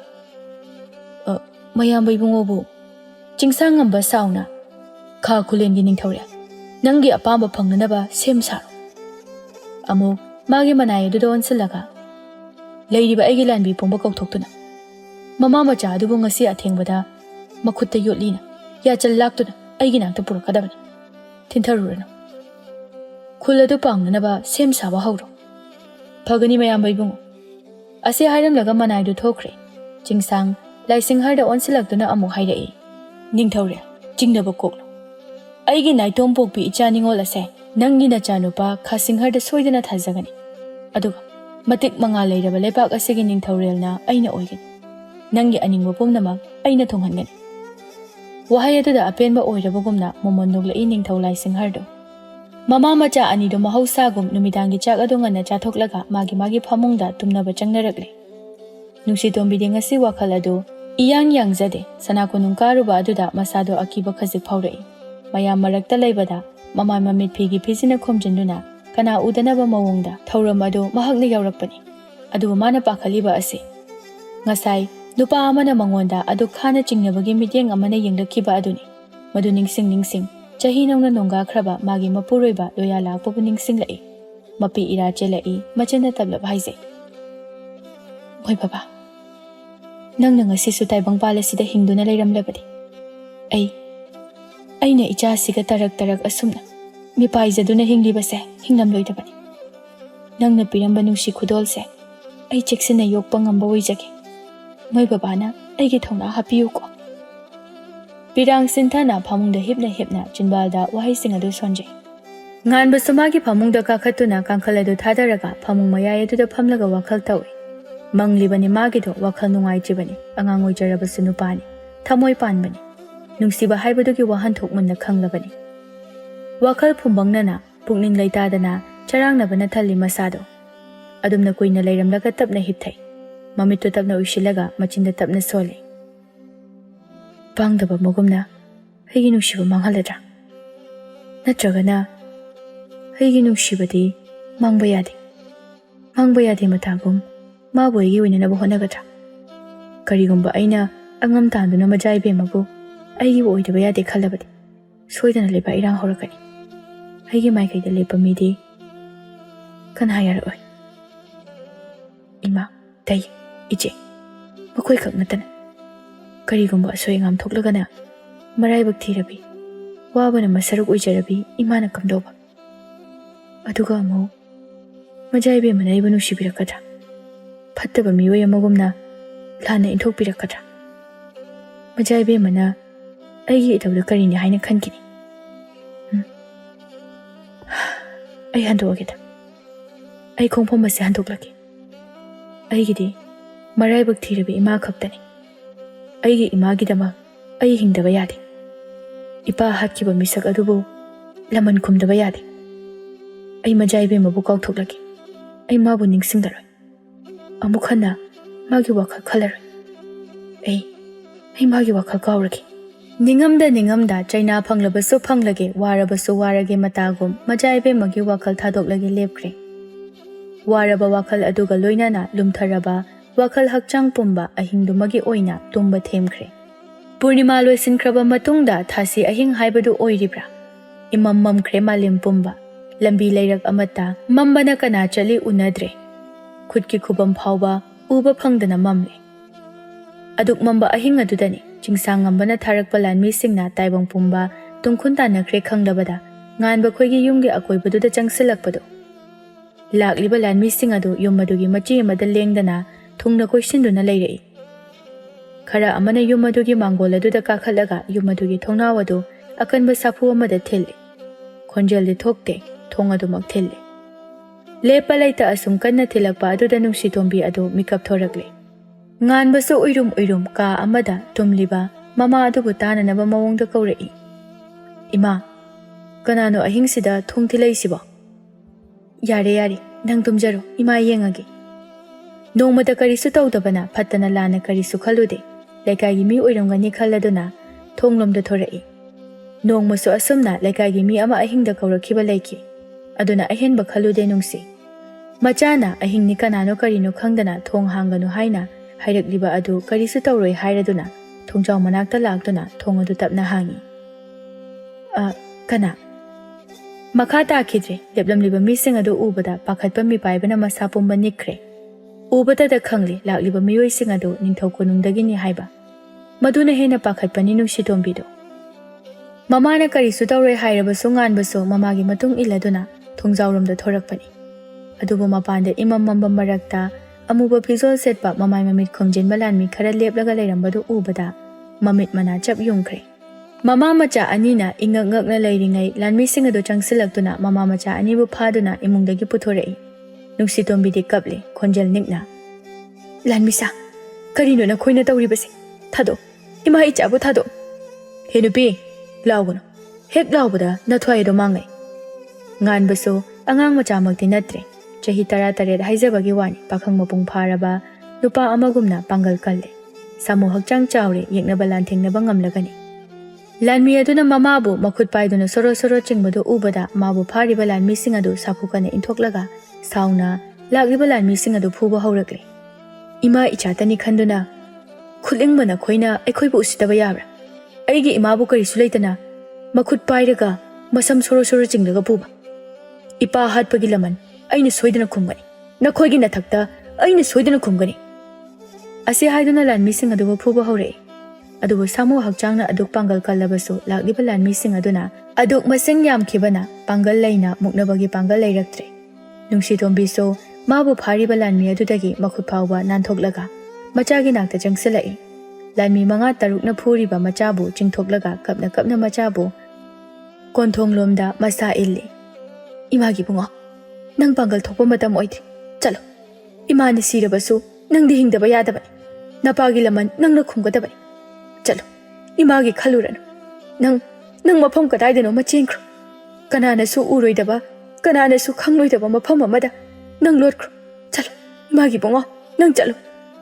ꯉꯥꯟꯕ ꯈꯣꯟꯖꯦꯜ ꯅꯤꯛꯅ ꯏꯃꯥ ꯆꯠꯂꯣ ꯏꯃꯥꯒꯤ ꯕꯨꯡꯉꯣ ꯏꯃꯥꯅ ꯍꯥꯏꯕ ꯏꯟꯗꯨꯅ ꯅꯪ ꯆꯦꯟꯈ꯭ꯔో ꯊꯣꯏꯕ ꯃꯃꯥꯗ ꯄꯨꯟꯁꯤꯒꯤ ꯑꯍꯥꯟꯕ ꯑꯣꯏꯅ ꯃꯄꯤ ꯇꯥꯅ ꯌꯦꯡꯂꯝꯂꯒ ꯅꯤꯡꯉꯝꯗꯕ ꯃꯥꯏꯊꯣꯡꯅ ꯂꯩꯇꯦꯡ 100 ꯄꯨꯗꯨꯅ ꯇꯨꯡ ꯍꯟꯅ ꯊꯥꯡꯗꯨꯅ ꯃꯃꯥꯗꯒꯤ ꯂꯥꯞꯊꯣꯔꯛꯂꯦ Mamana mabu kapna kapna yenghoribadu nungsisu amuktang thajaba piba oina midyeng ama yenglamlaga tung onthoktuna chenkre.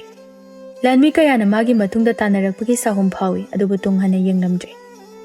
Maikai khangda asa amagidamak chelakle naitom amama marak aduda pukning wakhal pumnamak sontharaba thamoi kahatlaba hakchang na ngamkhai leita choktharaba thasigi ahing aduda nongale amuk ahingi amamba loishinkiduna ngasidi matawdu chingda chaluse haurambani wakhal nungaitaduna lei haiduna matawbu koiba thokluse haurambani ya haudrabasu namduna puge khanduna ayuk anganbadu taying nganba khoida lai thongjawadu iraulawna hangduna thanami yumadugi miyoising ayuk nganta adum haugatpani karisu ahenba khallude imungdu gorong gorong changsilai mahausagum koiba laite mataw madi mamabu kauraduna ima nganba honganba yum manung yorakna phawbada sukum khumlaktaba aduda karino khanduna nganbagi phamung thariba ka aduda changlai hagotpadi hagotkraba male nganba phamungda hiblamdre adubu phamung kangkhalga dudi amata semjilamdre karino ni sigida da bimsensina hagotkraga leramdrisina hanadi masagi phamung pirolgase loishinjabadaine aduga ngasine kadom yokrabana imasu kobomda tadine asi khana tayingba chakhumda amuk changlaktuna yenglami leiramde kanaso asum phamolaktraba adudadi yumadugi akoiba maning makha chithadana thirakle adubu phangba kobo mareidre magi marupta nate mama nungsi tombisuni khajik chingnare tayingbado mayumda chelaktuna machelembida pautami ha kari haiba imasu lehodi nganbusu lehodi imana nga phaba chakrasu nganbade dum yumda lehobani ngasidi imasu nganbusu amta lehodi iche ai chingne ngaranga hingkhongkiba huigi khonjalada ai chingne iche adumna machal mawpana leiringai lambi khongsanglomdagi tarakpa sagol tongba lanmi amagi paujal tarei taw sana konungdagi lakba kanba paujelni khul asida leiba nungsi tombigi machanupa nganba laining thogi mayamba chingangambagi mamal yamlaba posak ama huralambagi dabang mabu phanaraba lanmi lising changna thiri kariguma mana khul asida amuk hana changlakpa taragadi sana konungi lanmi singda khul asigi mioi singna pau khangalakadabani akanba yathang tawri kariguma hariba yathang asi indaduna mabu khul asida changhalamba taragadi akanba chairak phangani aduga mabu hingna phaba ngama thoklabadi mioi aduda mana mathum chawna pigani amukasu hanna hairi sana konungdagi lakpa akanba paujelni makhata ba wahai sing ta khidre chap lepkhre machal mapa anido akhoi ngan manaba ichegi bunga tariba pause karina nakhoibo sana konungdaga chatpro nade wafam ase ranmani aigi marup nganbana adumna tawgadaba nate sana konungi maramda karisu khangdaba sana konungda phawba chataba mana kadaidagi mayambai bungogi pot hurangadoribana imaga nganbagabu ipaloya lakpagi machani khanglakpada chingsang amana makhoibu phananaba tawraklibani iche ai nganba thirugi ma kai lerangani imasu makhoina pharaga puramani ima kandaba yadabani ai nganba thirugi iche ai nganba thirugi ase hairamlaga mi paina taibang adu konthonglomda chenthokre machelembi so mawpana chakhiba maikai aduda wakhalwana mi paina yenghawi ingangak nei khuladugi miyamadu ayuk anganbaduda tariba paududa nganbanaba hoine nganbanaba ase haiduna makhoi masal ingangakna hangne Majaibemma mapok komon numitta tayingbaga nganbaga khuladugi oina sana konung kade khangba miyoi singnadi thajade paudu leiriba miyam pombaso adu mangai mama machagi pukchal khangbana tariba paudu thajadabana nambani ngakpana sukham thengnari chahi kharagi mamangda thokiba thaudok adugi manunggi oiba wafam adudi khangdabana chingsangambagi sangaidani nungsitombibu phaduna puraklaga chingsangambagi aronba imamamba ka aduda masa pomba lengba ngamhanda yotlina punsanduna thammi numit masing yamlakle adumna thamlakpa chak pijabadi lairadana ising khoya ama phawo pithakta adok minung silaita phajinduna thammi chingsangambadu nungsitombigi mamanga duda ugi chakri amada chinbal chingdap karemna noktuna phamlaga usetana hairei huranbagi tarani mapugi nongma ha nangna chahi tara tare lomsi huran bi saduna lolabasu ngasidi aigi khuta amuk tar kamdosige nangbu aigi oiba ngamkidro chahi khajik laisilabasu phajabadi handrine ha laipak asigi Lei masija uizaragiro. Nungsitombe chingsang ngambada mamit khana yengduna thauna leina hairei. Tuguche. Nangumba magi nupi oiba. Nangna mapok chamba lainingduna aibu phangnaba hotnarabaso. Wakhalada kaidong nungdo oithokle. Nangna pamlibada ifamdagi phangba haibadudi mapok asimagi oithoktabani. Karimna nogliba chingsang ngambagi minok ado mikubasida swai mangki. Nungsigi wahai aduda asawbagi ngamkhai laikidre hairei sauna. Aigi khubam numda lairaba lemlai nga nangnaso adu kusittaba. Haibige tazo. Nangna karigumba napuroibana lotuna thamlamba chinglai adugi thawai mirel yauba chapu adugi leifam aingonda taktraba. Nangi nachanupagi asiba hakchang phauba nangna uba phangloi. Wahai aduda nungsitombi kable. Machagi nungsiba saktam ingang waujaba matawadu uraktaba numit masing mangani surakle. Macha uningbagi ikhawlangwa pokle. Adubo sakiba wasak adudi hongphadabani. Mapuroibagi yathang hikdokpa tawhaidabani. Chingsang ngambana pamliba posak adumak magi maphamda sinakibadi mapok asida natte mapok chamada oirabasu oithoktabani. Lepak pumba tumgadaba lepak ningthau leinung changgadaba aduktam thiba wani.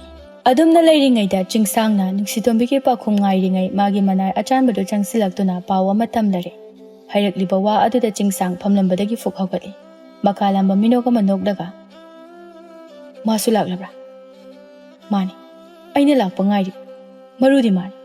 Maga unaraga pumnamak thokadabani. Amuk manai aduda yathang pirami. Nupi ase karino khara pijau. Soidana sidokhrabadi aikhoigi mangjabani. Chinglai thawai mirel yauba chapuada aikhoina phangdaba yadabani. Manai aduso makok hairap nolaga. Phagani mayamba ibungu. Chingsang ngamba thokre. Magi lebak aduda khanghauda mayambagi maikaidagi thorakliba paudu thajaba ngamde lainingthau chuwa ngambana. Aduga hena thajadribadi loya lakpagi loinabini. Machanu pani tabadani pawaduda chenaribado. Chahi kharagi mamang magi dama magi achanba manai loya lakpagi thawai thakibado mikupta ningsinglai. Mipaire pumnama mayambagi lan haurakle khangle. Maduna masamak laktuna mayambagi sangaida leplare. Machin manau anido mai onsinaduna phamine manau nupa oirabasu ningthogi bebar thetpa wahaida taplapna hanglai chingsang ngambada. Iningthauna nayamba aigi sangaida lingbirakbabu kari aruba wabu leirabagi takpiyudu nayambada achan mananaini khallaba. Hu puba mayambagi wahai sing adu taduna laklabani matam pumbada khantharude wahai adu makhatana. Khangdaba saribado magi hongnabi machat oiramlagani khalladuna koithokpa yaudana sada hairei. Yambung. Yambunggi kari karamba wakhalon handaki sarawasina. Nanaubu leinung janghanbigadawribra. Natragana aigi idumna halaga ninglibra. Phambal asikaki oirabadi yambunggi tamthiba wakhalon ado handokpiyo. Yambung nabo pamlabadi phambal asida nate. Lepak asiso yambunggi oibiyo. Adubu aigi thamoigi kachinda yektuna thamba imung amani khangna mara leizadaba mama macha aduda yamungna khanbiriba wakhal ase karin. Nanauda sengna takpiyo. Yamunggi apamba se karin. Chingsang manau nupada machinbal chingrap yenglaga karimna nanoktuna hairei. Hei apamba. Aigi apamba makhal yami. Aigi apamba di nangna tongliba phambal aduda nate. Ngagliba lebak asida nate. Aina pamba di nangi thawai adusuni. Nangi I taibang asidagi maru phangna muthatlaga. Aigi aningba ase thunghanba asini. Aigi punsigi pandam. Nangna latpa imungni khangbagini. Aina mama machabu phabani. Nangna phambal ase phangbada kanagi mateng yawe. Aduga aigi kari karamba iral huralki. Hurankiba iral aduni aina ngasi handuna launanaba honaribase. Nangsu kuiraroi. Nanai achanbadugi manakta chatkadaba. Ngasi haiba numit asidagi nangi aroiba ningtambagi numiti. Nasana yana phambal thadoknaba sem saro. Khanghaude wahai adu haibaga chingsang ngambagi yamlaba lanmina mafam adu koisilakpa. Chingsang so magi lanmi sing aduda yenglaga. Ningthaurel masamag makhongna thong. Aigi sangai asida lenglaklingi. Mabu phaduna kaisum sangna tham. Lebak praja miyamda magi arotpa phongdoki. Tongliba phambal lena duna aigi weki. Hukiba aigi Mamal yamlaba posak adusu handuna amuk mungi. Lairai pakta mathwai ase thadringaida matam khara ngauduna thamo. Ngai nungdamba adu kanba thamoi. Mama tinadrabaso mapadi amatani. Aduga adu kanba wa manaw nupa mahaki maphamda aduk minungsi chendaba mataw. Khangkre mamang thakta mahal minungsi chende haiba. Adubo ngasigi mikuba sidana sagi thamoi pankre. Aduk minungsi laita kankre thamoi ado. Manaw nupa da natte Maharani Laisna Majaibemma Laijarel machanupa yaihen. Ningthau chuwangambagini haiba khudingma chingsangambana amata lemna khaktre. Ngamnamak bandi oina kaisum sangda ising khuya ama phawa pithakta norokumna ngauduna thamne. Khoitak tawba marol adu tamna ingna nganglabadi aduk phajabani aduba mikuba sidadi sauri. Aduk hakna sawba pendabana mapala singharda hairai. Khasingna tariba pawaduda aduk pendana aduk sauningna. Ipa, krigi aduk thamoi kanbra. Aigidamakni haina nasamakna hainaduna thamnabi mabu. Krigi namoiba pamdabra. Aina sumabu yamna nungsi khangliba natra ipana. Aduga krigi aina nungsiba mabu wahannaba sinbibra ipana. Mabuk phattaba chingsangambaga krigi ipana marup oibra. Magi wa illaga lainingthau chuwangambabu krigi wananaba sinbra. Ai chatke. Aigi laijabu kanba chatke. Ma waba yaroi. Aina ma nungsibase oidaba nate. Ma waba yaroye. Ai chatke. Ai ningthi golda chatke. Machagi phingba sauningba mataw aduda mapala singharna akanba wana khamlai. Yaroi. Nang ningthi golda chatpa yaroi. Majaibemma Laijarel bu aina imau oigadaba nate. Aigi imaudi chingsangi machanupi liching henbi tane. Maralgidamak makhoibudandi phangmane. Masida aikhoina saruk yabagi mathau tade. Nang chatpa yaroi. Nangna napa ningthau aigi wabu taroidabana thawoidaduna chappa tarabasuko. Nangna nungsijariba Laijarel mahak napunsi asigi nangi oiba phangloi. Nang magi manakta yaudringaidane magi thawai aina lawgani. Wahai aduna yothling oi. Thangdoke tawramba khongthang chap phakhe. Miduda mapi ira chenna ningthiko leibaki maikai yenglai. Chanabi nungsijabi masanaw mabu ningsingladuna. Bandi mayamgi thamphamni. Tamthiba chairak piphamni hena tamthikre mafam adudi. Amambana maikai mari adu loina koisale. Mangalgi saruk amata ude Majaibemma oina sana hakchangda sanagi fizol leitengduna kena mongna leirambido pizet phigaiset amanba fizol taruba hakchangda leiteng. Mekup pungja ama milu pirang kangda khangli tamthiraba kaisum sangaduda. Mahausagi matawgum mamlaba ka aduge kachina duda makhong makhota sin. Kuruk khudakta mamai opsin kaptuna leiri. Tanja aduna mapandagi poron chetna lon khraba yot ki thong adu hangthokpagi makhol tarai. Makhol aduga loinana langlaba mombati mangal singna ka adu sinba thungna ngalakle. Mamai opsin duna leirambi Laijarel mamai nongkhalaktuna thongdagi changlakliba mioi sing aduda yenglai. Mombati langlaba mangal sing aduda mamit aduna chumna yengsinduna mioi sing adubu kanano masak khangba ngamde. Kuina amamba marak aduda leirubagi mamit adu ithak thakali. Ngaihak mamitu isinduna leiruraga mombati mangal aduna changlakliba mioi sing adugi masak adu laksenduna uba ngamlakle. Changlakliba mioi sing adu ubada laija harauna phamlambadagi fuk hawgali. Mapan chingsangi machanupi macheli chinghenbiga changminarakliba khasing harbu ubada momon nokna khasingi manak nakna changsinduna khasingda khangkon konselai. Makhol thokna kapladuna magi awaba pendaba pumba adu paudamlai. Karigi nahan nang laktabano. Phattaba makhoigi kaisum sangsida aibu karigi wana leihanbano. Nang lakpa ngaibada aigi hakchangse chokthari. Nang bungai bangam leroi haiduna ningai tawrakle. Aibu puro. Phattaba makhoigi manaktagi aibu lapna puro. Ai makoi siam kiye. Makoi minung siam leitiye. Manaw nupi aibusu thina tawbi jeli jingna. Nang nei bu nungsirabadi aibu puro. Makhoigi naktagi lapna aibu puro. Khasing aibu puro khasing. Khalubana ama oirambana ama masi miyoiba singidi tana thanaba yadraba marigumbani. Hikna chingduna kaplambado khangtok tokre. Sapu kalab mabu laktuna inthorakpa khasingi matawda tingak nupa aduda yenglai. Khasingi mataw aduda ngakpa loidringaida macheli chinghenbina manakta changsinduna sapu kanna ye thangba makhajai aduda khupakna tharai. Sapu kan mankibana laimaida ngakpa ngamda tushille. Lichingna sauna hairai. ꯀꯔꯤꯁꯨ ꯂꯩꯇꯕꯤ ꯅꯪꯒꯨꯝꯕꯅ ꯑꯩꯒꯤ ꯕꯣꯔ ꯑꯣꯏꯒꯗꯧꯔꯤꯕ ꯃꯥꯒꯤ ꯃꯁꯥꯗ ꯇꯥꯞ ꯇꯥꯞ ꯊꯦꯡꯕ ꯌꯥꯕ꯭ꯔꯥ? ꯋꯥꯍꯩ ꯑꯗꯨꯗ ꯈꯥꯁꯤꯡꯍꯔ ꯑꯃꯗꯤ ꯃꯆꯦꯂꯤ ꯆꯤꯡꯗ ꯑꯉꯛꯄ ꯑꯃꯗꯤ ꯄꯦꯟꯗꯕꯅ ꯌꯣꯝꯂꯕ ꯃꯤꯠꯌꯦꯡ ꯑꯃ ꯌꯦꯡꯂꯛꯏ꯫ ꯃꯤꯀꯨꯞ ꯑꯗꯨꯗ ꯃꯥꯕꯨ ꯏꯟꯊꯣꯔꯛꯄꯒꯤ ꯃꯃꯥꯏꯗ ꯈꯨꯄꯥꯛꯅ ꯊꯥꯔꯛꯄꯒꯤ ꯆꯩꯅꯥ ꯀꯥꯎꯈ꯭ꯔꯦ꯫ ꯑꯉꯛꯄ ꯅꯨꯡꯉꯥꯏꯇꯕꯅ ꯃꯁꯥ ꯄꯨꯝꯕ ꯌꯣꯝꯁꯤꯟꯈ꯭ꯔꯦ꯫ ꯍꯥꯏꯅ ꯃꯆꯦꯂꯤ ꯁꯤꯡꯍꯦꯟꯕꯤꯗꯤ ꯃꯈꯥ ꯑꯃꯨꯛ ꯇꯥꯔꯛꯂꯤ꯫ ꯅꯪꯒꯨꯝꯕꯅ ꯃꯖꯥꯏꯕꯨꯡꯉꯣ ꯈꯥꯁꯤꯡꯍꯔꯒꯤ ꯁꯤꯖ ꯑꯣꯏꯒꯅꯤ ꯍꯥꯏꯅꯁꯨ ꯑꯁꯥ ꯊꯝꯂꯤ꯫ ꯍꯥꯏꯕꯤꯒꯦ ꯇꯥꯖꯧ, ꯉꯁꯤꯗꯒꯤ ꯅꯨꯃꯤꯠ 20ꯅꯤ ꯁꯨꯕꯗ ꯑꯩꯒ ꯃꯖꯥꯏꯕꯨꯡꯉꯣ ꯈꯥꯁꯤꯡꯍꯔꯒ ꯂꯨꯍꯣꯡꯉꯒꯅꯤ꯫ ꯋꯥꯐꯝ ꯑꯁꯤꯃꯗꯤ ꯈꯪꯍꯟꯒꯦ ꯍꯥꯏꯗꯨꯅ ꯆꯪꯂꯛꯄꯅꯤ꯫ ꯁꯥꯒꯠꯂꯤꯕ ꯑꯁꯥꯗꯨ ꯊꯥꯗꯣꯛꯑꯣ꯫ ꯃꯨꯠꯀꯗꯕꯒꯤ ꯉꯥꯏꯗꯨꯅ ꯂꯩꯔꯕ ꯊꯥꯎꯃꯩꯒ ꯄꯥꯡꯈꯛ ꯑꯣꯏꯔꯕ ꯍꯛꯆꯥꯡ ꯑꯗꯨꯅ ꯁꯣꯟꯅꯤꯡꯕ ꯂꯥꯏ ꯁꯣꯜꯂꯒ ꯍꯌꯦꯡ ꯉꯥꯏꯔꯒ ꯂꯩꯖꯔꯣ꯫ ꯅꯪꯒꯤ ꯅꯊ꯭ꯋꯥꯏ ꯃꯆꯥ ꯑꯗꯨꯅ ꯄꯤꯠꯄꯥ ꯍꯣꯜꯂꯤꯕ ꯁꯣꯔ ꯑꯗꯣ ꯂꯦꯞꯅꯕꯒꯤ ꯃꯇꯝ ꯍꯌꯦꯡ ꯍꯥꯏꯕ ꯅꯨꯃꯤꯠ ꯑꯗꯨꯅ ꯂꯣꯏꯔꯕꯅꯤ꯫ ꯍꯌꯦꯡ ꯉꯥꯏꯍꯧꯔꯣ, ꯀꯞꯀꯦꯔ ꯅꯣꯛꯀꯦꯔ ꯅꯅꯤꯡ ꯇꯍꯧꯔꯣ꯫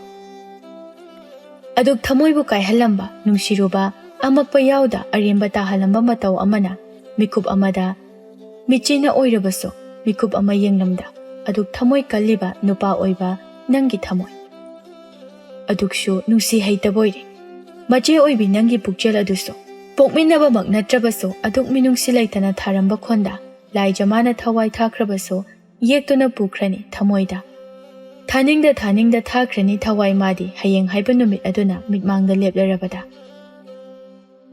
ꯆꯤꯡꯌꯥꯒꯤꯅ ꯏꯉꯦꯂꯩ ꯑꯣꯏꯕꯤ, ꯄꯥꯠꯌꯥꯒꯤꯅ ꯊꯝꯕꯥꯂꯩ ꯑꯣꯏꯕꯤ, ꯅꯣꯡꯗꯣꯜꯒꯤꯅ ꯊꯥꯖ ꯑꯣꯏꯕꯤ, ꯑꯍꯤꯡꯒꯤꯅ ꯊꯥꯕꯂꯩ ꯑꯣꯏꯕꯤ, ꯑꯆꯤꯛꯄꯒꯤꯅ ꯅꯥꯃꯤꯕ ꯑꯣꯏꯕꯤ, ꯑꯁꯩꯕꯒꯤꯅ ꯁꯩꯊꯥꯐꯝ ꯑꯣꯏꯕꯤ, ꯄꯥꯈꯪꯒꯤꯅ ꯃꯤꯇꯥꯐꯝ ꯑꯣꯏꯕꯤ, ꯃꯃꯥ ꯃꯄꯥꯒꯤꯅ ꯅꯥꯏꯇꯣꯝ ꯁꯥꯠꯄꯤ, ꯐꯩꯔꯥ ꯊꯛꯀꯤ ꯎ ꯊꯝꯕꯥꯜ ꯑꯣꯏꯕꯤ꯫ ꯊꯨꯞꯂꯅꯤꯗꯣ ꯄꯨꯟꯁꯤ ꯆꯦꯡꯖꯦꯜ, ꯈꯨꯏꯔꯦ ꯇꯥꯛꯂꯦ ꯃꯄꯣꯛ ꯃꯥꯒꯤ, ꯂꯣꯏꯁꯤꯜꯂꯁꯤ ꯅꯤꯡꯉꯥꯏ ꯇꯧꯔꯦ ꯊꯋꯥꯏ ꯃꯥꯒꯤꯅ꯫ ꯑꯩꯅ ꯅꯪꯅ ꯈꯥꯝꯕ ꯉꯝꯂꯔꯣꯏ ꯇꯥꯏꯕꯪꯒꯤ ꯃꯤꯇꯥꯅꯐꯝ ꯑꯣꯏꯕꯤꯗꯣ, ꯃꯤꯑꯣꯏꯕꯒꯤ ꯐꯠꯇ꯭ꯔꯕ ꯍꯨꯒꯤ ꯏꯔꯩꯗ ꯐꯥꯎꯒꯠꯄ ꯉꯝꯗ ꯏꯔꯥꯛꯅ ꯑꯗꯨꯛ ꯋꯥꯅ ꯊꯋꯥꯏ ꯊꯥꯔꯅꯤꯗꯣ ꯉꯁꯤꯗꯤ꯫ ꯌꯦꯡꯕ ꯉꯝꯂꯣꯏꯗ ꯑꯗꯨꯛ ꯆꯥꯛꯄ ꯃꯇꯧ ꯑꯃꯗ, ꯇꯝꯊꯤꯕ ꯃꯈꯣꯏꯒꯤ ꯃꯤꯍꯥꯠ ꯑꯃꯗ꯫ ꯉꯁꯤ ꯍꯥꯏꯕ ꯅꯨꯃꯤꯠꯇꯨ ꯊꯋꯥꯏ ꯊꯥꯔꯅꯤ, ꯗꯟꯗꯤ ꯄꯤꯔꯤꯕ ꯃꯈꯣꯏ ꯈꯛꯀꯤ ꯄꯨꯛꯅꯤꯡ ꯅꯨꯡꯁꯤꯕ ꯑꯗꯨꯛ ꯋꯥꯕ ꯅꯨꯃꯤꯠ ꯑꯃ ꯑꯣꯏꯗ꯭ꯔꯦ꯫ ꯂꯩꯕꯥꯛ ꯄ꯭ꯔꯖꯥ ꯃꯤꯌꯥꯝ ꯄꯨꯝꯅꯃꯛꯀꯤꯁꯨ ꯑꯣꯏꯔꯦ, ꯀꯞꯇꯕ ꯌꯥꯎꯅꯗꯦ, ꯄꯤꯔꯥꯡ ꯁꯤꯟꯊꯗꯕ ꯌꯥꯎꯅꯗꯦ꯫ ꯑꯗꯨꯛ ꯄꯨꯛꯆꯦꯜ ꯇꯞꯂꯕ ꯂꯩꯕꯥꯛꯀꯤ ꯅꯤꯡꯊꯧꯔꯦꯜ ꯑꯃꯗꯤ ꯃꯍꯥꯔꯥꯅꯤ